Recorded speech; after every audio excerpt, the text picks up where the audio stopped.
Hey, episode 93 of the Nashville Artist Podcast is now out, featuring Nicki, a multifaceted talent in the music industry.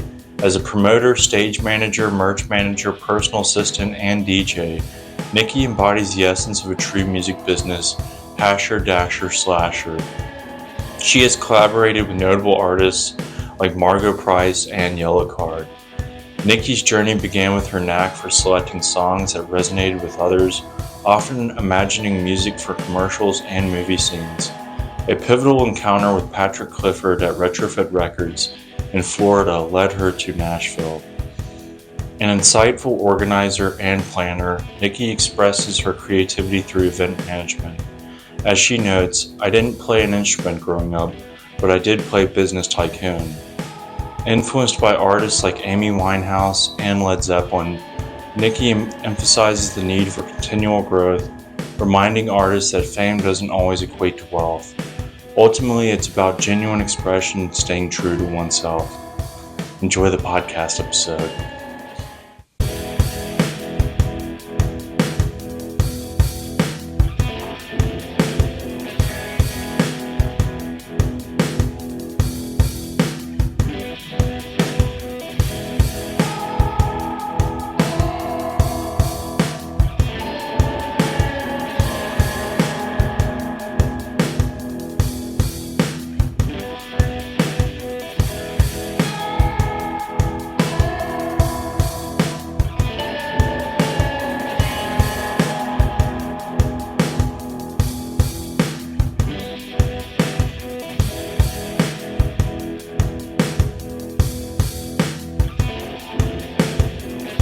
So what have you been up to today?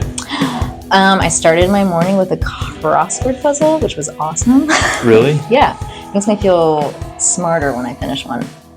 It's awesome. Yeah. And I walked my dog and stuff. Took care of some home activities. Nice. Yeah. Where do you get the crossword puzzles? New York Times. Oh. Yeah, I have a book of old New York Times. And then my roommate pays for the New York Times, the game, like the app. And so we'll wake up and we do coffee and Wordle. And then Nice. we do, and then we work on her New York Times crossword.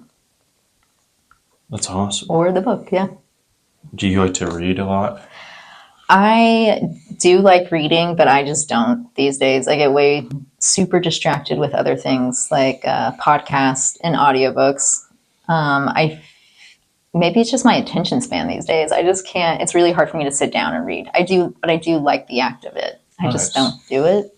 When I was a kid, I was like voraciously reading everything. I'd finish a book in 2 days. Really? You know? Yeah. Oh, easy peasy. I guess crossword puzzles aren't necessarily the same thing. No, but I do like words. Yeah. So I think that's really what it is, trying to use your Right. brain to go through the whole vocabulary that you have. Yeah. Yeah. I used to love word searches. Okay, yeah. Yeah, the New York Times Games app, they also have a word search one. And so that's also in the morning routine of all of these games. Yeah. Nice. I love it. Yeah. I'm going to have to incorporate some of that into my morning routine. Yeah, it makes you feel smart. It's a good way to start the day. Awesome. Well, hey everyone, welcome to the Nashville Artist. I'm Jordan, and today Nicki is here. Thank you for coming over and doing this. Thanks for having me. This is fun. Yeah, you're welcome. So where are you from? Yeah, I was born in Memphis, Tennessee. I actually wasn't born Nicki. I was born Nicolette Hatch. My name's Nicolette, and my parents were high school sweethearts. And they went to Kirby High School, actually, if there's any Memphians who know about Kirby. But after they had me, my dad was going to go to Memphis State on a math scholarship. He was super smart, super intelligent. And then my mom was going to be a stay-at-home mom. But then when I was 2, they divorced. And so they went separate ways, and I never really saw my dad. But my mom married Louis Ricci. And so when I was 9, he adopted me, and I became Nicki. Wow. Yeah, it's kind of random, interesting. No one really knows that, so you got the inside. You got the inside scoop on that one. Right yeah. Off the top there, that's awesome. Yeah, it's kind of fun. What about your parents? Are they into music and art? You know what? My mom is actually. She is into art, but more theater and interior design and just artwork, like pieces and painters and stuff. In Memphis has a really rich art scene, kind of in a different way than Nashville does. Like, an example, the Frisk Museum in Nashville is great, but the Brooks Museum in Memphis, you can tell that there's just a lot more depth when it comes to donors and like exhibits and things like that. There's just a lot more focus in the community on art, like all encompassing, not just music. Where here I feel like there's a lot more music focus, but Nashville has a really rich theater scene as well. Like the Orpheum is one of the biggest venues in town, and they'll get acts. Like my first concert was there, Hanson, but usually they do theaters. They do Broadway shows or off-Broadway shows. Awesome. Do you have any siblings? Yeah, I do. I have a little sister. Her name's Gracie, and then I have a little brother. His name is Riley. Nice. Nicki, Gracie, and Riley. Yeah. It's actually funny. I named my sister. We have a matriarch in our family. Her name is Nora Ricci. She actually, fun fact, she used to make Elvis's peanut butter and banana sandwiches. Oh, and so she was just the matriarch of the family.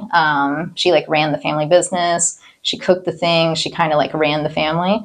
And so the name Nora is a Ricci name. We have another aunt, her name's Lenora. And so my sister was going to be named Nora, but my mom was like, a Nora in 2000, not to knock the name, but it just she wasn't feeling it. And so I think she was trying to look for anything to be like, what do we name this child? That's not Nora. And I remember name the child. Yeah.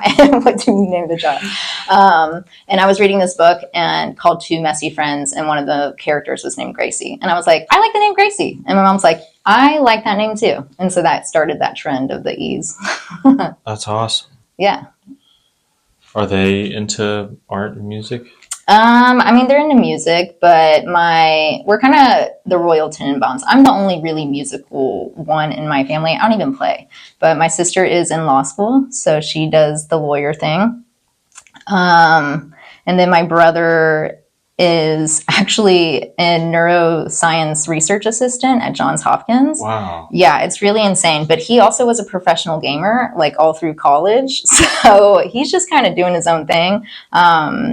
Whatever he decides to do, he can just do it, which is awesome. And then I have found myself in the entertainment world. So we're kind of just all in our own little spaces, you know? That's awesome. Yeah. What video game was he like? He was really good on first-person shooter games. I think Smite is one of the... I don't know. I don't know that much about these computer games, but... Oh, it's a computer. I think it is computer, yeah. But...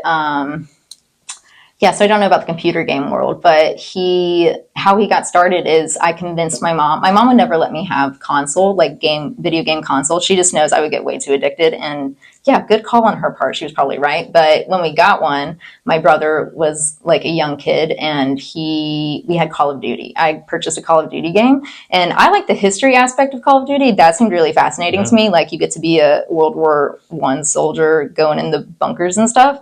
And then he was actually extremely good at aiming and shooting. And he was just really good at playing the game. And I'm like, wow, that's crazy. And then Modern Warfare came out. And so, yeah, we just like went up the ranks with all these Call of Duties. But it was like impressive watching him. And I just remember being like, oh my God, this is like like, you know, he's one of those people who jumps up, does a 360 and somehow shoots the target. Somehow, I don't know. But yeah, I used to be like, you need to design video games or play games or something. You're like, no, it's okay. But when he was in high school, someone noticed because he was playing online and someone noticed how good he was. And they offered to pay for him to be on their professional team, like in a tournament. And so my brother, who was the youngest person on that team, was getting paid to kick everyone's ass pretty much, like, and he's so good at it. And then I told him, I'm like, it's fascinating to watch you. You should stream this, you know?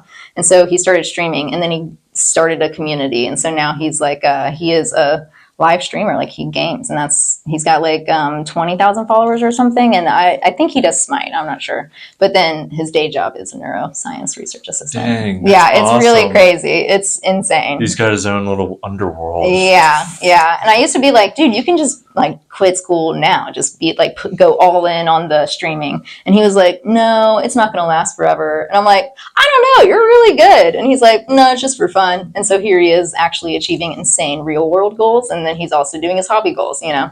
That's awesome. Yeah, it is really cool. That's really inspiring. Yeah, my brother's inspiring. He inspires me. That's cool. Yeah. So what were you like as a little kid? What was I like? I was kind of insane. Not really, but I had ADHD for sure. And I think that was really confusing and scary to people because it was like I was hyper intelligent, but then I was hyper intelligent, but also kind of just like out of control. So people were like, yeah, this is a very intelligent problem kid. But then I went to an all girls private school and they were like, oh, you're like really smart and you're acing all of your classes, but you are you are a little bit different than the other girls. Why don't we get that checked out? And ADHD had just become like a thing. And parental groups and stuff, like people are starting to understand it a little bit more. And so I got diagnosed with ADHD when I was like 9 years old, but it's only because I was at an all-girls school. Otherwise, I would not have been diagnosed at all, which is crazy to think about because you have all these adults who are like getting diagnosed with ADHD. You know? Yeah. So like as a kid, I don't know, kind of crazy, really dramatic, loved acting, loved being outside. And then I got an ADHD diagnosis. And so I was put on medication for a little bit. I was probably over medicated. So it kind of zombied out. And I got really into like, reading, would read just like Harry Potter had come out. So I was just like constantly reading Harry Potter books. And then that jumped me into a bunch of other books. I was reading very large books for when I was like 8 years old, 9 years old too. Because like I was just going through them. It was crazy. Going to this all-girls school was actually a private Catholic school. And so I remember I was reading Harry Potter so much in the mornings. I got in trouble with the teacher. The teacher was like, I have a hard time. I remember her coming to me. She's like, I'm having a hard time doing this because I don't want to punish you for reading, but we are doing prayer right now. So if you could just like not read about wizards while we're praying to God and Jesus, that would be great. And I'm like, okay. But I still was like under my desk trying to flip pages with my shoes and stuff because I'm just like, I have to be reading. So yeah, I was super focused on whatever I was into. And video games, Pokemon was coming out, so I was super into that. Oh yeah. Yeah, I was more into like I don't know. I was really into video games when I was a kid. I'm trying to think what else I was into. I did art and stuff, but I think technology was just coming out at that time, you know, like Sims had just come out. Yeah. So it was like really like, here's these video games all of a sudden with all these insane graphics. Yeah, what all video games did you play? Yes, played Sims. What else did I play? Pokemon for sure. I'm trying to think. We did have like old school systems, so I would play lots of old school Mario and Duck Hunt. And I'm trying to think what else. Oh, just like random Game Boy games I would have. I had a cousin who had Game Boys too, so we would like trade games a lot. Oh, and it was like all the different versions of Pokemon. Like we had to finish all of them. Duh, we couldn't do just one. Right. Yeah. I played Pokemon Yellow. Okay, yeah, where Pikachu follows you. Yeah, for sure. I have that one. It costs like $1 million to get a bike. Yeah. I do have that one. It's a bummer though, because it's now, I guess it's been washed so many times it doesn't save. So every time I open it, it restarts. And I'm like, oh, great. Oh, man. Yeah, but no, that's a good one. Nice. So what first got you into like music, art, and the whole area? So when I think I've always just been an appreciator of art. Like the way my mom always bought art for the house, and the way she's an appreciator, I was just really into music. I don't know. I think it's also the Memphis tie-in. Being in Memphis, music's all around. Like literally, it's not even a question. It's just you're in the store and Elvis is playing, or like Otis Redding is on, Sam and Dave. It's just always around you. I have this distinct memory of being in the car. I was probably like 4 years old. I don't know how old I was. I was very young though, but I just remember like sitting in the car and then like hitting the dashboard, and then an Elvis song was on. It had to be Hound Dog or something, but then I start like trying to go with the beat, and then my mom was like trying to help me. She's like, no, hold on. It should go like this. And then I was like, oh, cool. And then I figured out how to do a beat, and I was like probably 3. And that's just because like, it's just, you know, I'm listening to those songs all the time in Memphis. You know, those are just like the soundtrack of Memphis, you know? Yeah. So yeah, I think that's why I was like what was the original question? If we can, what was the What phrasing first of it? got you into art and music? Yeah, I think it's just innately there, you know, Right. just being able to appreciate it. But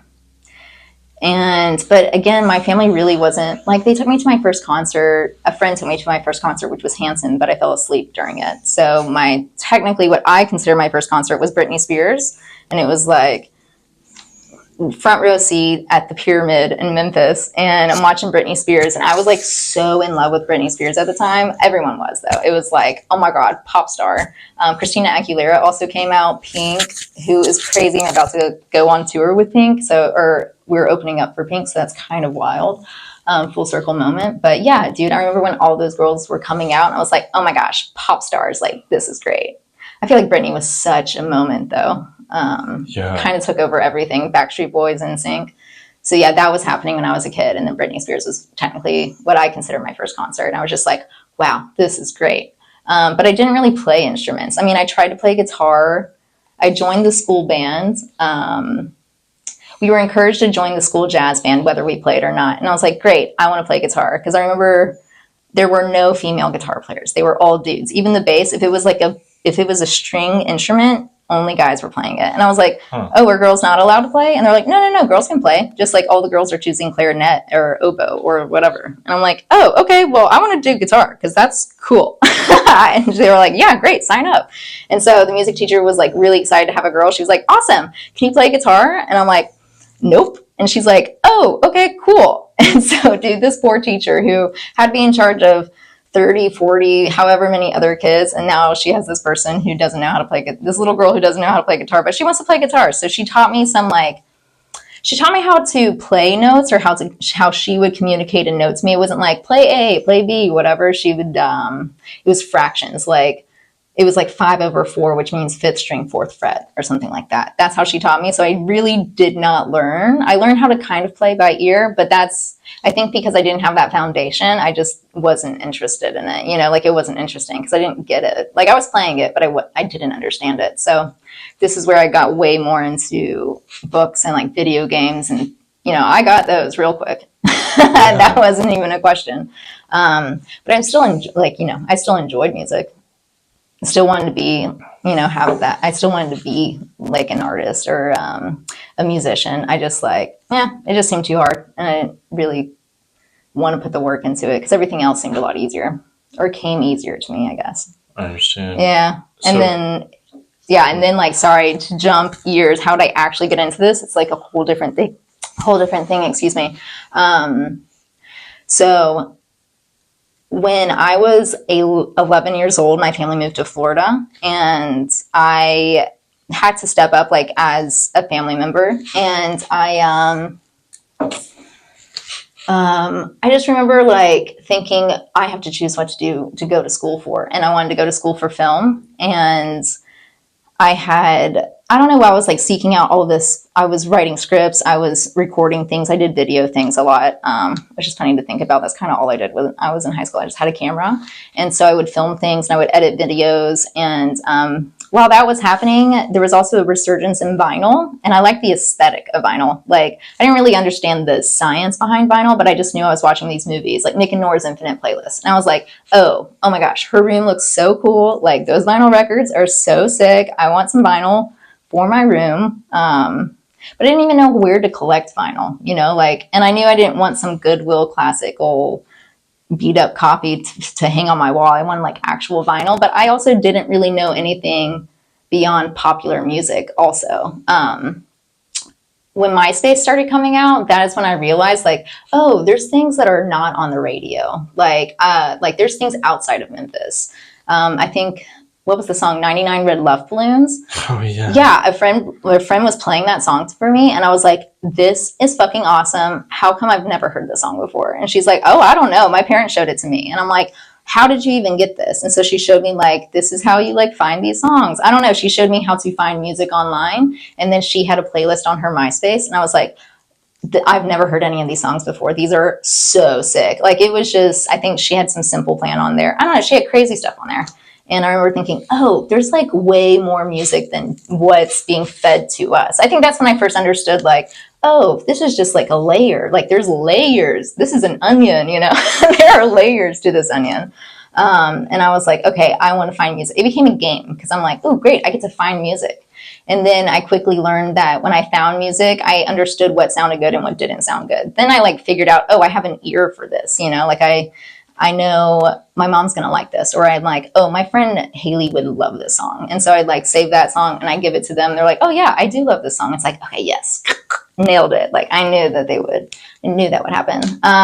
Because music, yeah, it's just, you hear good music, you hear bad music. Music is subjective though. So that's another thing, you know, it's a whole, there are people who like noise, for instance, and like, you know, like noise, electronic music. And I'm just not personally into noise music, but there are people who are. So it's like, yeah, it is like subjective, but I did have a good ear for it. And I got to the point when I was like late middle school, early high school, I would find songs, like new songs that were just released. iTunes was just coming out at the same time because the iPod had just come out. Oh yeah, dude. Okay, now I'm like going back like, oh wow, technology really was unraveling all of this for me, really, because I couldn't really do it myself. It was just as things were developing and then as my peers were experimenting with stuff, I was like, oh, I actually do like this. Like this is cool because I never really been I don't know. My family wasn't really into music like that. Like we didn't listen to records. We had cassettes, but it was like Eagles and Hotel California, which again is still on the radio. So it's not like it's anything prolific. But yeah, when my friends started sharing music or when MySpace was a thing and like Netgear, all of that stuff, it was like, oh wow, there's like more music. And when iTunes came out, there was a really cool thing that iTunes did. They actually gave free music away. So like once a week, they would give away all these free songs. They'd be like one per genre. Oh, actually, Bring Your Own Pet. That's how I found out about Bring Your Own Pet, is from a free song on iTunes. Like a lot of the people that are like huge these days were free songs on iTunes in 2000. I want to say 2007, 2008, 9. I don't know. But yeah, that also got me into music because I was like, oh, this free song's not as good as this one. And then I would find out that these songs that I was downloading, they would then be on commercials or in films later on. And it's like, oh, dang, I'm actually pretty good at picking out songs. That's crazy. Like, I don't know. The real kicker was I would show a song to my mom and she'd be like, I don't like it. And I'm like, I don't know. I feel like you really, really would like this song if you listen to it. And she'd just be like, no, I don't like it. I don't like it. But then later on, it'd be in a TV commercial or it'd be in a movie. And she's like, oh, this is a good song. And I'm like, I told you, you know, one of those moments. But it's just like, so that was all happening for me like in high school. And I was like, I think, and I was also doing this film thing of I want to be in film. And so I was like, I want to be a music supervisor, you know, like I want to be able to pick the songs that go in commercials and in movies because I'm pretty good at it kind of, and I'm not getting paid for it, you know. I'm just like figuring it out. So yeah, that's kind of really what made me think like, oh wow, there's a person who does that. Like that is their job, is picking music for film. So I did want to do that, but then I don't know, I just had ideas for videos, and so I felt film would be better. So I applied to the FSU Film School. I had this, it's kind of so silly. As I'm saying this, it's like, yeah, but my video to the FSU Film School, I interviewed Prudence Bruns, who is a meditation guru, but she studied meditation with Maharishi Mahesh Yogi, and she studied with the Beatles. And her sister is Mia Farrow. And her sister, Prudence lives in the town I grew up in. Like I went to school with her grandchildren. And when her grandchild was like, oh yeah, my grandma is Prudence of Dear Prudence, I was like, oh, that's crazy. That's insane. But no one around me really understood the like, I don't know, the importance of that. I'm just like, wow, that's really wild. So for my film school video, I interviewed Prudence and I talked to her about like India, studying meditation, what led her to TM, transcendental meditation. And we talked about being in India, her journey first off to finding meditation, because she was just like in the 60s, she tried everything. She tried all the drugs and couldn't find peace. And she was learning about this thing called meditation. And she told me all about her journey, you know, begging Maharishi to study under Maharishi finally letting her go. And then as she's about to go, her sister is divorcing Frank Sinatra. So her sister's like, I want to come with you and fix my life. And Prudence was like, sure, yeah, come on. But like, I'm being serious about this. I'm trying to study meditation, so you can't distract me. And Mia's like, I'm not going to distract you. It's going to be great.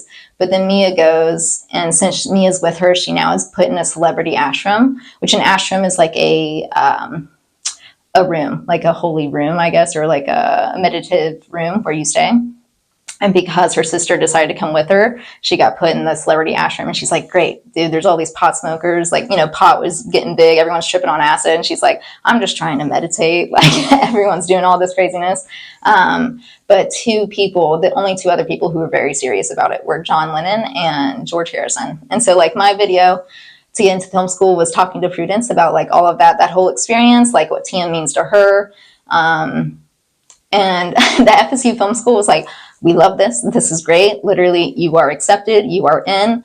But here's the deal. You didn't apply to the communication school, which I didn't know was a thing. Literally I just did not do my due diligence on that one. I learned a lesson. But they were like, you're accepted, but you didn't apply to the right. Like, you applied to only one school. You need to apply to both schools. So you can come to FSU, but you just can't go to film. But, like, apply again next year and we'll accept you. You just got to apply to both and, like, it'll be great. So here I am at FSU and I'm just like, okay, cool. Well, I'm not going to do film, which is what I thought I was going to do. I also went to an accelerated high school where I graduated with my associate's degree. So the understanding and expectation was that I was supposed to go to school for 2 years. Like, I was supposed to go to film school and then start my life and, like, be this, like, young, excelling academic, you know, this adult.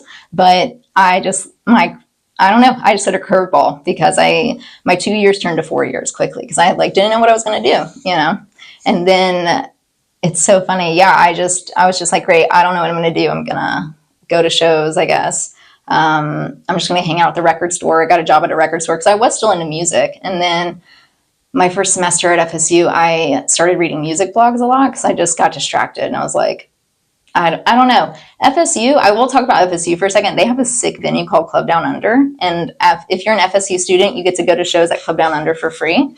And so, I saw Kurt Vile for free. I saw King Gizzard and the Lizard Wizard were on their first run, like US run. I saw them. I saw Diarrhea Planet, dude. I saw X-Cult. I saw all these insane bands. King Tough. I saw, like, all these really crazy bands in a very small club in Tallahassee, Florida. And so just seeing these people over and over again and then reading music blogs where people in New York, they're selling out shows in New York, but their show in Tallahassee is like, you know, it's a Tallahassee show. So it's like, people probably don't know about them in Tallahassee, but dude, the New York show is like blasted out and everything like that. I'm just like, it was all so fascinating to me that the scene that I'm experiencing on a small scale is actually on a much larger scale. And I'm just like in a portion of it, you know? And then from there, I started hanging out at the record store because I'm like, okay, I need to learn the basics of, like, music. I don't even know, like, I just didn't know things, you know? I knew about Memphis music, which is like a pinnacle of music and a cornerstone, but I didn't know about the Beastie Boys, you know, which is kind of ridiculous to say because I did, but not really. I really didn't know. I didn't know about Rick Rubin. I didn't know about, I was just so fascinated by the things I didn't know. I was like, okay, I got to go figure this out. And it was also another thing I realized that when I talked music with people, it did not matter where we were from, what age anyone was. If I brought up music, there was always a common ground of like, oh, I know this person or blah, blah, blah, blah. So that's kind of how music got started in my life. I started collecting records, really, because I was just like interested in it. And also, I was denied. One window got shut. Was it when a door shuts, a window opens? That's kind of what the deal was. It was like I was so set on being in film, and then it just didn't happen. So I was like, okay, great, I got to figure it out. And so I ended up studying Spanish. Education is my major and my minor, but dude, the whole time I was working at the record store, and I was going to shows. And when I graduated FSU, I was still working at the record store.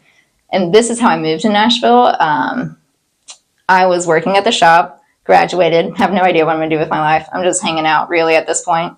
And Patrick Clifford walks up to me. Do you know who Patrick Clifford is? Okay, yeah, dude. Patrick Clifford comes in, and the record shop I was working in is in North Florida, by the way. It's on 30A. It's called Central Square Records, and it's in a really small town called Seaside. Fun fact, Seaside is where The Truman Show was filmed. So the whole idea of like The Truman Show, it's a small town, like he's being filmed all the time. That's very much the atmosphere of that town. Like it is a very small town. It's self-sufficient. And Yeah, I was just worked at the record store there. So it was just like a weird Florida existence, and I was just existing. And then here comes Patrick Clifford, which feels so Truman Showy. And he like walks through. And I just remember like, I remember the way he carried himself. I was like, oh, I'm going to sell this guy a bunch of records, because I was really good at selling records. That's the other thing. Because when you're passionate about something, you can really sell a lot. Sometimes when you make people feel good about buying it, they just want to buy more, you know? So I was really good at being like, oh yeah, this record's awesome. And so he walks in, I'm like, I'm selling him a bunch of records. And yeah, we did. Like, I remember I picked up Thunder Bitch, which was Brittany Howard's first solo album. And I was telling him about how, I guess, when she did her first show, she drove into the venue on a motorcycle. And it was also like, no one knew who Thunder Bitch was. It was just this person all of a sudden had an album out and like was playing shows. And then people understood, oh shit, it's Brittany Howard. That's fucking cool. So I told him about that. He was like, awesome, make a stack. And so, dude, he and I were just going through records, and we're just like picking them, and we're starting to stack. And as he's checking his stack out, like we're checking out, I've sold a bunch to him. He was like, he looked at me and he goes, you need to move to Nashville. And I was like, yeah, you're not the first person to say that. So I think you're right. And I have family friends here because I am from Memphis. So I just like, that was the little push I needed to be like, you need to go actually do this, you know? Nice. Yeah. Did he tell you what he does? No. Okay. So I had no idea. I just knew that he did give me his information, and he like gave me his phone number. He's like, when you get here, hit me up. I'll get you a job. Which it just never happened. But I remember afterwards, like looking him up, being like, who is this guy? Like, I don't even know. I just spent 30 minutes with him, but like something's going on there. And that's when I learned at the time, I think he was VP of Disney Records. Mm-hmm. And now I don't know what he is now. Is he like, I think maybe he owns Concord, or he's the president, or maybe he's the VP of Concord. But yeah, it just like occurred to me like, oh shoot, okay, this guy notices and feels how I have always like felt and about myself. So it's like, okay, cool. If there's some recognition there, maybe I should listen to him, you know? So that's when I decided like, okay, this is not just a hobby. Like, it's fun. Don't get me wrong. It is a hobby, but like, I'm actually pretty good at it. Maybe I should, even though I don't play anything, like I am good at this, whatever this is. And so, yeah, then I moved here. Nice. What at the time, like, were your favorite records that you were buying, or that you're like, I got to get these records? Father John Misty had just come out. And we sold Josh Tillman Records, which is his real name, and beautiful project, dude. His Josh Tillman stuff's very, very sweet. But yeah, his acid project, Father John Misty, just came out.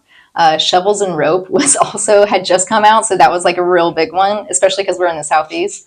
What was I into though? I like the band Foxygen. Foxygen was real cool. And then I was into rock stuff. I was into the Black Lips, and what else? I'm trying to think. Tobacco was a good band. Tobacco was coming out, which is like electronic-y. Tame Impala was coming out. Oh, that was crazy, dude. Kevin Parker was coming out with those like it wasn't Lonerism. I can't remember what it was, but yeah, all that stuff was, yeah, dude, it was 2013. Yeah. Like, so that was just, such a good time, dude. Like, Waxahachie had just, I think Waxahachie had just started becoming Waxahachie, was no longer P.S. Eliot. And yeah, okay, it was kind of a sick time. I'm realizing now as I'm talking to you, it was such a sick time to be in a record store, because we had all these Tumblr artists, you know, like we had Frank Ocean and Odd Future and like all these Tumblr artists who existed online. And they were just making the switch to physical music and like to actually having record deals and to putting their stuff out. Like Chance the Rapper was just doing his thing, you know, and they were like putting EPs online. And so then I was at the record store, like experiencing all of these people's first records. I sold Margot's first record at the record store. I remember when Third Man Records became a record label. They sent pizzas out to all of the record stores, and they said, hey, here's a pizza from Third Man Records. Jack White's starting a new record label. Be on the lookout. We're about to send you demos and stuff. And then the next week, we got the demo for Margot Price's record. Yeah. Isn't that funny? Wow, that's awesome. Yeah, it's kind of a full circle moment. But yeah, I was like at a record store when all these people were popping off, you know. So how long did you work there? I worked there like 3 years, and I worked there when I was a sophomore in college. So that was my summer job. Tallahassee is 2 hours away from Santa Rosa Beach, the town I grew up in. in Florida. So I would just drive back on weekends or like holidays or over the summer. I'd work at the record store. And then when I was in Tallahassee, I'd work at Retrofit Records, which is owned by Sherrod. He's awesome. But Retrofit, like, they introduced me to Shannon and the Clams because Sherrod is really big with, I hate to say it, Burger Records. All those, Burger Records is canceled. But they were really big in the scene. I'm not going to lie. Like, they were the only bands hitting Florida because not everyone wants to hit Florida on tour. So like a lot of the shows we were seeing were Burger bands. So Shannon and the Clams, Retrofit Records was a really good spot for that. Nice. Yeah. Who would you say are your favorite artists of all time? Of all time. Oh gosh. Oh no, it's the question, dude.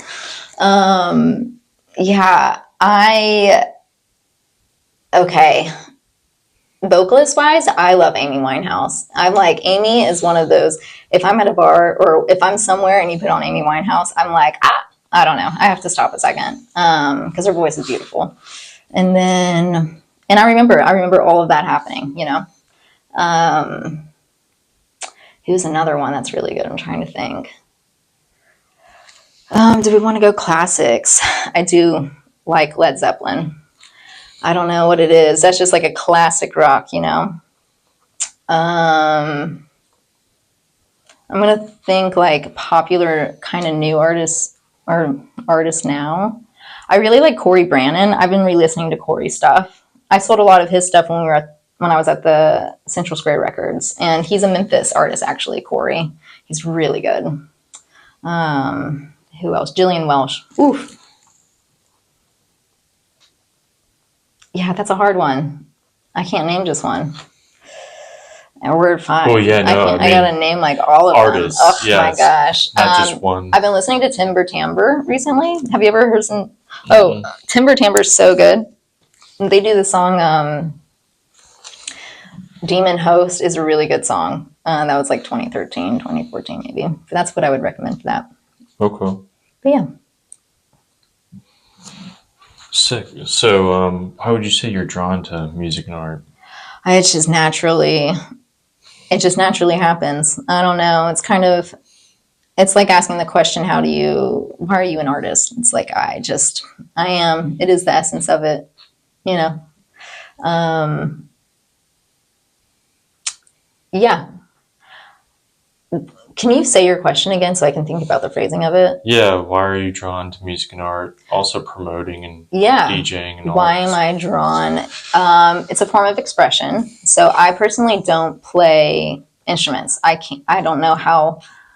Another reason why I'm drawn to music art is because I appreciate that someone else can do that. Because I don't know how, but I am in awe of someone that can, because that's incredible. That like, wow, you just think about these things and all of a sudden it's a song, like with an instrument. You put the words with the music, but how do you even do? It's all so fascinating. So it's like, that is why I'm drawn to it. I'm just like, I'm intrigued by it. I'm so in awe of it. And then when it comes to expression, since I can't play instruments, how I do creatively express myself is through things like DJing. And even when I'm selling records, like I'm like, haha, I have this inside joke about how artists were channelers, and we channel spirit, or we just channel whatever's happening in the collective, and then we express it. And when people see that expression, they feel a connection. And like, that's it, you know, that's life connection. And so since I can't produce art in that way, I like to be able to bring it to people. I use events or DJing. That's how I express myself creatively, is through the business of it. It's I always tell people, I never played instruments growing up, but I did play business tycoon, you know? So I do know how to navigate things in that world. And I love, something happens in my brain when I just nail, like, I don't know, when I just have a really good show, or like when I set up a whole good show, I'm like, ooh, yeah, that was great. That was awesome. Everyone's so happy. Recently, I just helped Caroline with her wedding, which is so silly. But it's not silly. That was great. She saw that I have a skill set because I keep hitting my mic. I'm so sorry, Mike. She saw that I have a skill set because I run concerts and I have to keep everything on time. And I got to wrangle artists, which sometimes are the hardest people to wrangle. But I'm really good at it. And like, I'm really good at running a team and managing. And so she asked me to do her wedding. And it's like, okay, that is how I express myself. Like, is through managing events and things like that, you know? yeah, because in the end, I'm like, ooh, yeah, that felt good. That felt like it, which I'm sure is how artists feel when they write a song, you know? Right. I mean, as a DJ, you have your palette is records, and Yeah. so you're like, Ooh, what would fit yes. well after this? Yeah, And that's then you're always like, I it. know your vibe, so I think you'll like this song. Yeah. So it's you use the music to paint the landscape or whatever. Yeah, for sure. Yeah.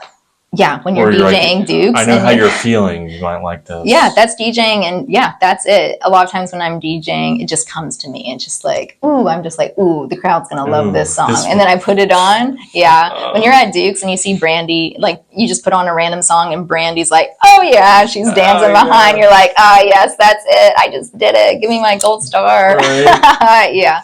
So that is how I express myself creatively. And that's what awesome. draws me to that, yeah. So how did you get involved with like promoting merch and personal assistant? Oh, that's all. Yeah. So when I first moved to Nashville, because I don't have any education in music business, I literally just worked at a record store. I didn't know how to get into the music scene at all. I didn't know how to do music business, but I definitely moved here to be in music business, you know? So I worked some oddball jobs, like at an insurance company and an office furniture company. But on the weekends, I was going to shows, and I was like, I'm here for music, so I need to be in music. And so I was going to shows, meeting people, going to the record stores. That's how I met Caroline. Caroline Bowman, for anyone who doesn't know who I'm referring to. She owns Cold Lunch Recording and everything, but I didn't know that. Like, I just went to a record store and I bought a bunch of records, and we just had a great conversation. And I was like, oh, this is great. I just made a friend. And then I would go to shows and I just talk to people who were by themselves, and we'd have a good time. And it's like, oh, wow, I just made a bunch of friends. And then there's this thing that happened when I'm having this dichotomy, right? Where I'm in Nashville to be in music, and I am in music. I'm in this scene. I'm participating. People are like starting to see my face and kind of see that I'm here to hang out.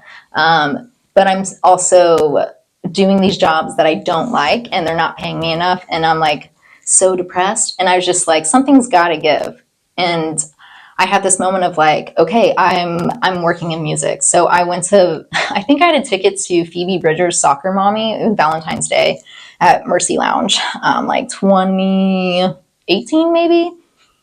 Yeah, I think so. And I walked up and I was getting my ticket scanned, and there's a person sitting there. Their name's Tyler. And I was like, hey, how do I get a job here?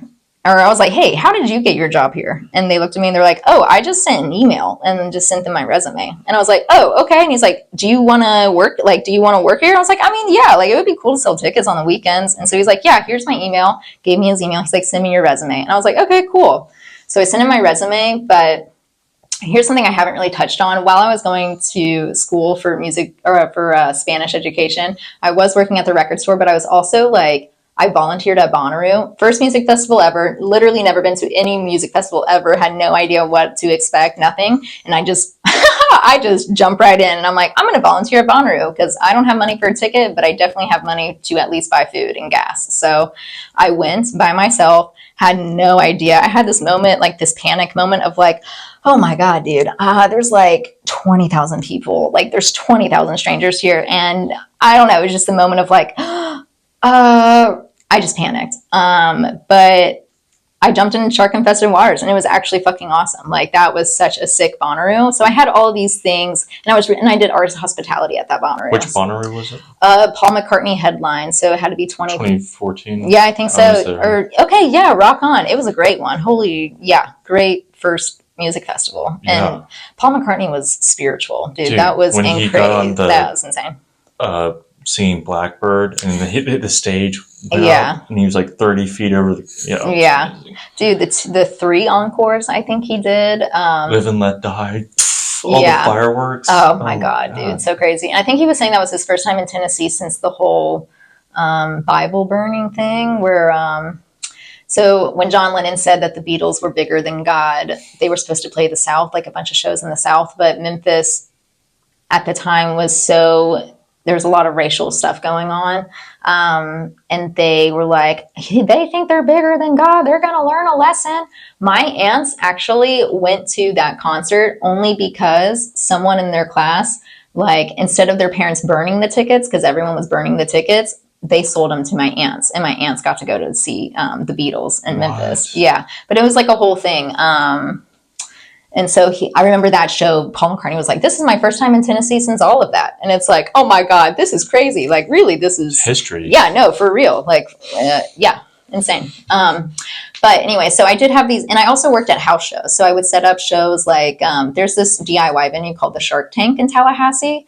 And they had really sick underground bands that never, they weren't going to Club Down Under. They couldn't get booked. They couldn't get their shit together like that, but they were still really good bands. And so they would play a show that venues like Shark Tank, which Shark Tank was our dream matter, or our dark matter, So yeah, I would like hang out at the Shark Tank. I'd help them with shows and stuff. So I had these little things on my resume, and I worked street team for Shaky Knees, stuff like that. And so I also worked with a promoter back home just for a summer. And when I say I did this stuff, it's like, yeah, I did it and I put it on a resume, but really it was just like a couple of months of just like working and watching someone be really good at their job, and then and then insert me trying to emulate that person that I watched, So I did have like some concert work on my resume, and I sent that to Tyler, and Tyler was like, yeah, do you want to come in for an interview? And I was like, yeah, I would love that, because this job's depressing me. So went in to go talk to Tyler, and Kyle was the booking agent at the time. She was the one who booked the Phoebe Bridgers Soccer Mommy show. Kyle LaValle, actually, I just want to shout her out because she's incredible. She lives in Chicago now, but she started Sleeping Village in Chicago, which was one of the top 50 venues for a while, probably still is. She's no longer at Sleeping Village, but Kyle's just awesome. What a loss to the Nashville scene, but she's doing great things in Chicago, which is where she's from. But Kyle interviewed me, and she was like, yeah, just asking me about my experience, my understanding about live shows and all this. And I was like, yeah. And then she was like, well, how would you feel about stage managing? And I was like, oh, yeah, I'm into it. What is that though? I'm like, what does that mean? And she was like, oh, basically you just like make sure that everyone's okay. You're just managing, you make sure the bartender's okay, the security's okay, help the band load in, you pay them at night, make sure they have wristbands and everything. Like, you're just making sure everyone's okay. And I'm like, oh, I can do that. Like, I'm always just hospitality, so I can make sure people are okay. And so, yeah, I got hired to be a stage manager at Mercy Lounge, which seems like, I just think now, and it's like, wow, that's such... You want to talk about imposter syndrome? I like totally was just like, what am I doing here? But then when I got thrown into it, I was like, oh, I know exactly what I'm doing. Actually, I'm just showing the bands around, making sure they feel at home, and I'm helping my bartenders, making sure they feel respected. I'm making sure that the audience is having a great ass time, because really, what are we all doing here? We're trying to have a good time. And then I worked box office shifts. I started selling merch for artists who were coming through. I sold for Mac DeMarco when he was doing his solo tour. I sold for a lot of cool people. And I remember being told, like, I'm really good at, people were just like, you're really good at your job. And I'm like, thanks. I actually feel like that for once in my life. I feel like this is the job that I don't know. I don't even know what I'm doing. I just know that I'm good at it, and it feels good when I'm done, Like, I don't know what this is, but it is it. And people are like, yeah, you're awesome. But at the same time, I did feel like there was more I could learn. I felt like there was a discrepancy in what I was experiencing, or I was missing a perspective is what it was. And the perspective I was missing is that of the touring band. Like, I didn't know what it was like to be on tour. I did know that I am at this venue all the time, and I know everything about this venue, and my job is to relay that to this person who's never been here before. But I don't know the perspective of the person who's never been here before. Like, how am I coming off? How is this building coming off? And so I remember saying in my head, like, I want to be better at my job. What would make me better is going on tour. Like, that would make me know what I don't know. And the next week, I'm not even joking you, so I was selling merch for Sasha Sloan, and her TM, like, first thing comes up to me. He's like, hey, do you want to go on tour? And I was like, funny you should say that. I do, actually. And he was like, okay, great. Yeah, we'll see how tonight goes, and then we'll talk about it. I'm like, okay, cool. Yeah. And so I sold merch for Sasha. Great show. She was up in Hiwatt, so it was like a small little thing, ain't nothing big. Had a good night. At the end, he was like, yeah, great. So we're going to go on tour with Whitney. And he was just like immediately like, yeah, cool. So I'm really into this. Let me get your email address and I'll hit you up about these dates.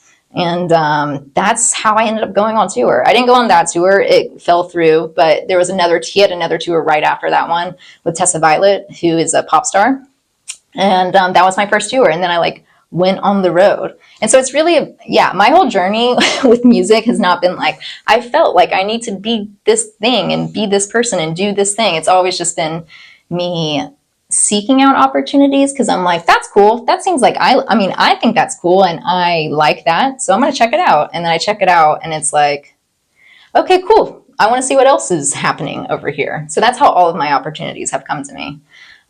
Me seeking them out, being told no a lot of times, and then being told yes randomly, Yeah. Yeah.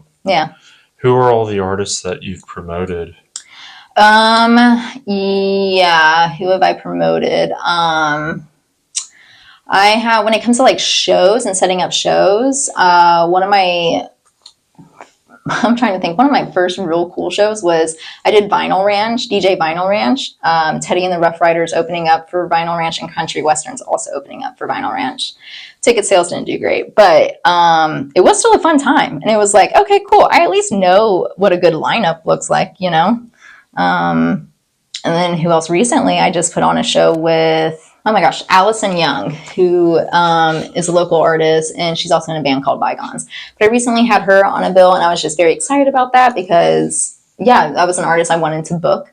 When it comes to promoting shows, it's more like I will find artists that I have seen, and I'm like, oh, this is a good show. Like, I would buy a ticket to the show again.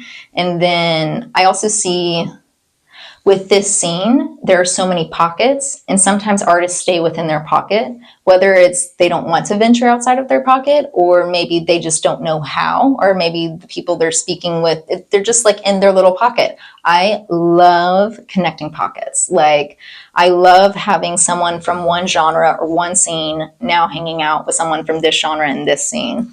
Sometimes there's people in the same genre that just don't hang out with each other. Not because, again, I keep touching the mic, not because they have animosity or whatever, no one's never made that introduction. So sometimes I'm like, I like being the person to be like, okay, great, yeah, let's play a show together. Like, y'all would be great together, So I like the idea of when I'm setting up shows, I'm also setting up relationships, or just bandships, I guess.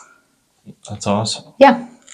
What would you say are some things, like, important things to consider when promoting an artist?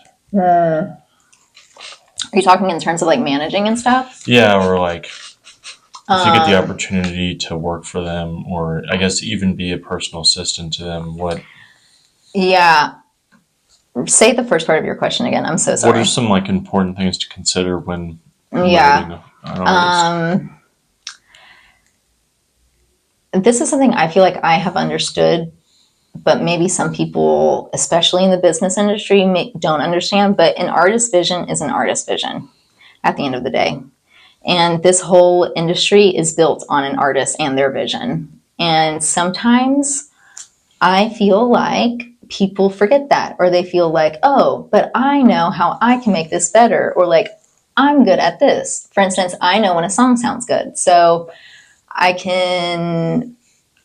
sometimes when I hear demos, I'm like, in my head, I'm thinking, oh, this would sound so sick with the bass, or like, oh, this should have more this, or like, oh, I don't like that line.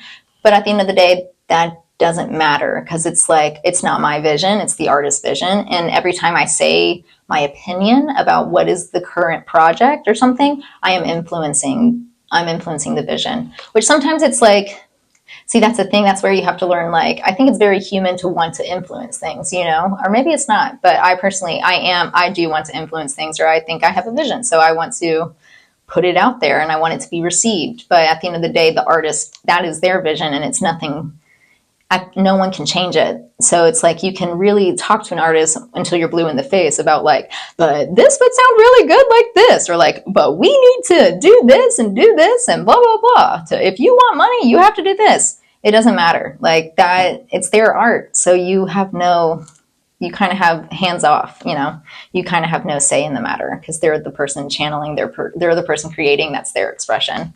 And that has been a thing of like, because I do feel like I know what sounds good, and I know, when I'm managing an artist, I used to manage this artist back in I'm trying to think, 2018, 2019. And his name was Bo. And Bo would come to me with these demos and they'd sound great. And I'm like, okay, awesome. Then he'd go to a studio and he'd talk to a producer and he would be influenced by this producer. And so by the time I'd hear it again, it's a completely different version of the song.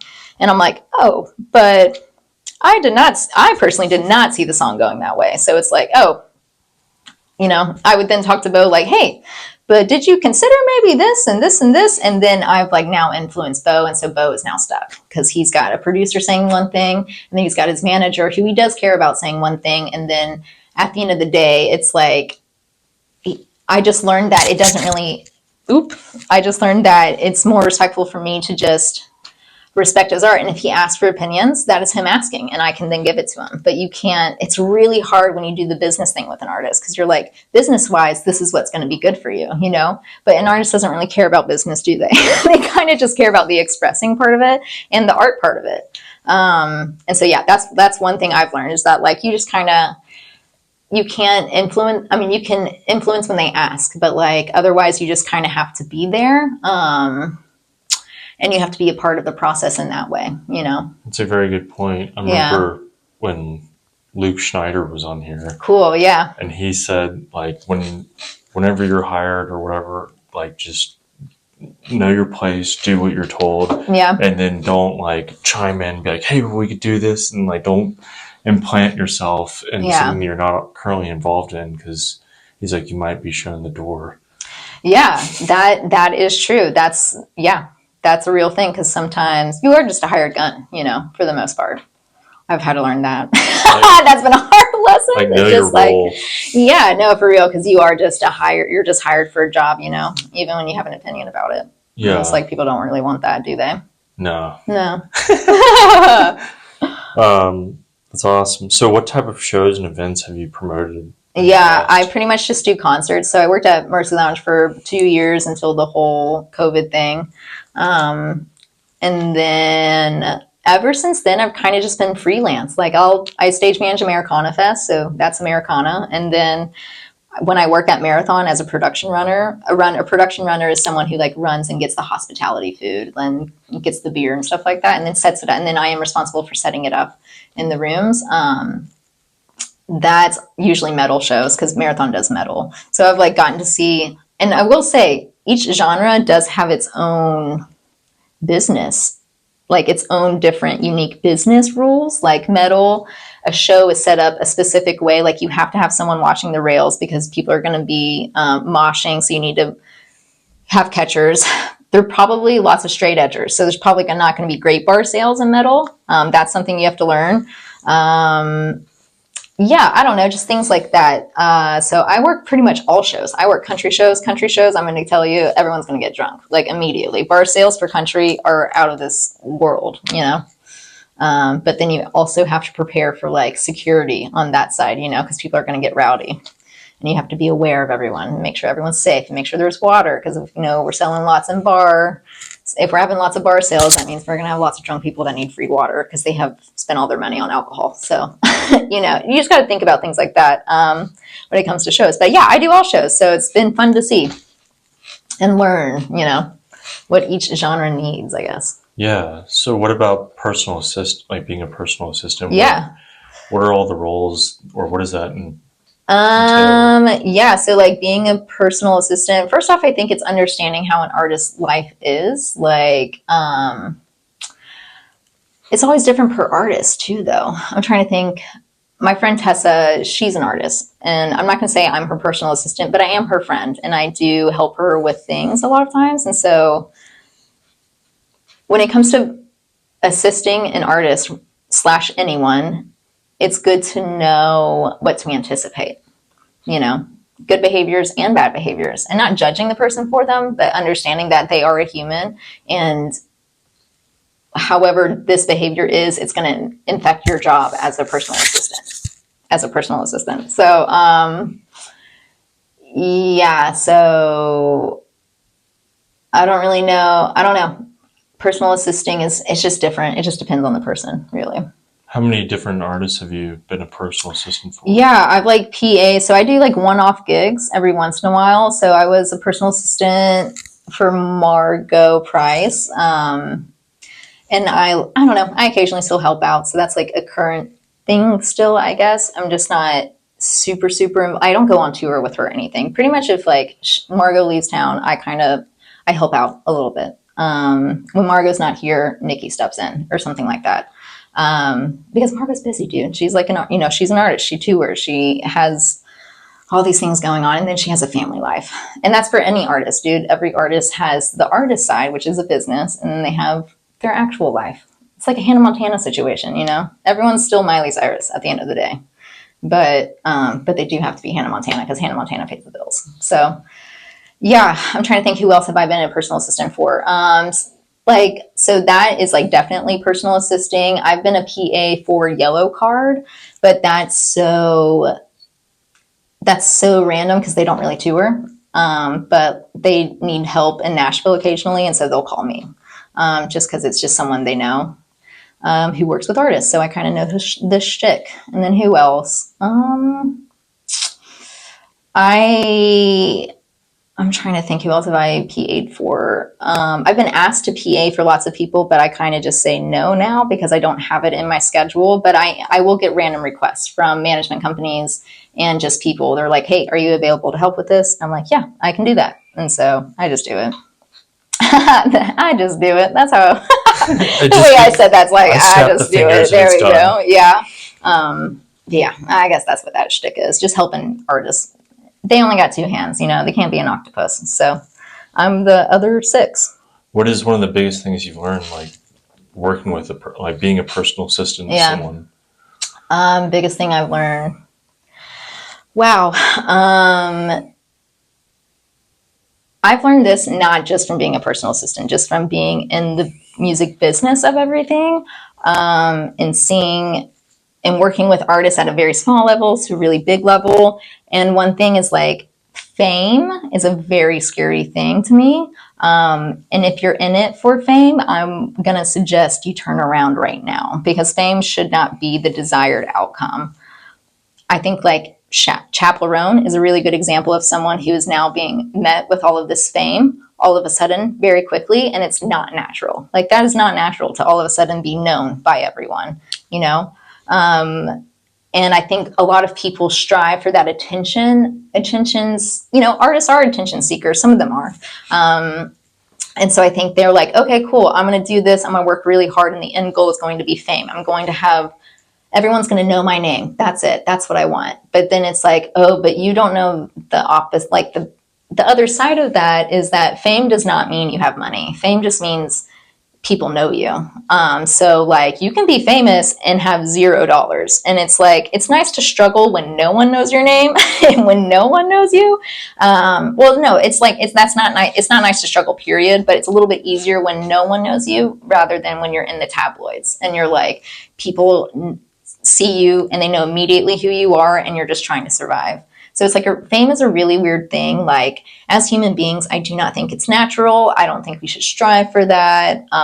It seems very scary to me because just because you're famous doesn't mean you have money. You have to use fame to get money, which is then you have to be smart about business things.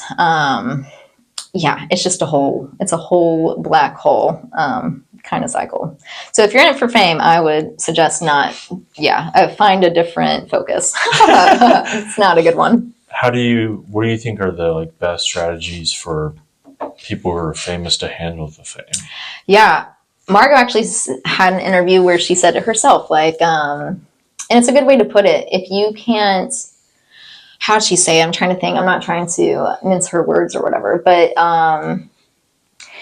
if you don't know how to go without it, you don't know how to go with it. And it's kind of like, you know how when you're struggling, when you are trying so hard for an opportunity and you're just being denied constantly, and you're like, oh gosh, sitting with that rejection really builds character, you know? And it's character for when you do finally have it. So you have that gratitude for it, you know? So it's, I think the way she said is like, if you can't handle it without it, you definitely can't handle it with it, you know?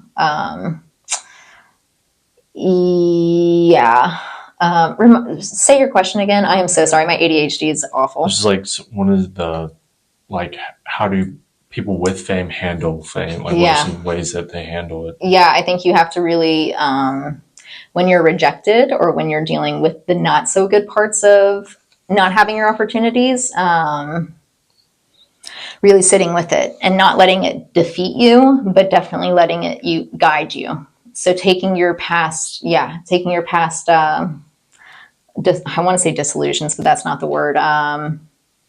Just taking the bad times and keeping that in mind when you're experiencing the good times, Again, I'm going to use Chappell Roan just because I feel like that's the most relevant example and it's so in our face. And like now seeing and knowing everything I know, I'm watching her and I'm like, oh, wow, dude, she struggled so hard. She was, you can find videos of her from years ago where she's literally like sitting at her piano in a mall or something. And she's like playing to some people. And it's like, she's really worked hard. She had a producer who was recording songs with her. And then he stopped working with her because he had to go work with Olivia Rodrigo. And so it's like, ooh, that's a rejection, having your producer tell you, I'm so sorry, I've got something else important going on. And you're like, but mine's important too, like she has just been rejected. And her sticking with it and learning from those rejections is what's like now giving her the stability to handle the fame that's happening. Because imagine not having any rejection and just constantly being given things like, yes, you can have that. Yes. And you're just being like, oh yeah, this is easy. This is great. And then you're famous and you're big. And then someone finally tells you no. And you're like, this has never happened before. How do I handle that? And it's like, yeah, I don't know how you're going to handle it, but you've got people watching, so you got to fucking handle it. So that's an example, I guess, of what I mean of like, if you can't handle it without it, then you definitely can't handle it with it. Yeah, and it's best to, while you're developing, be like, I always think of like, use your obscurity for your creativity. Yeah. Because as soon as you start getting recognized for what you're doing, then you have this whole imposter syndrome of like, do I keep doing what everyone wants? Yeah, am I doing it because or do I do something that may bum everyone out, but I like it? Yeah. And it's like, then that happens to the artists where they're like constantly studying what they've already done. And then do I branch off? Do I like...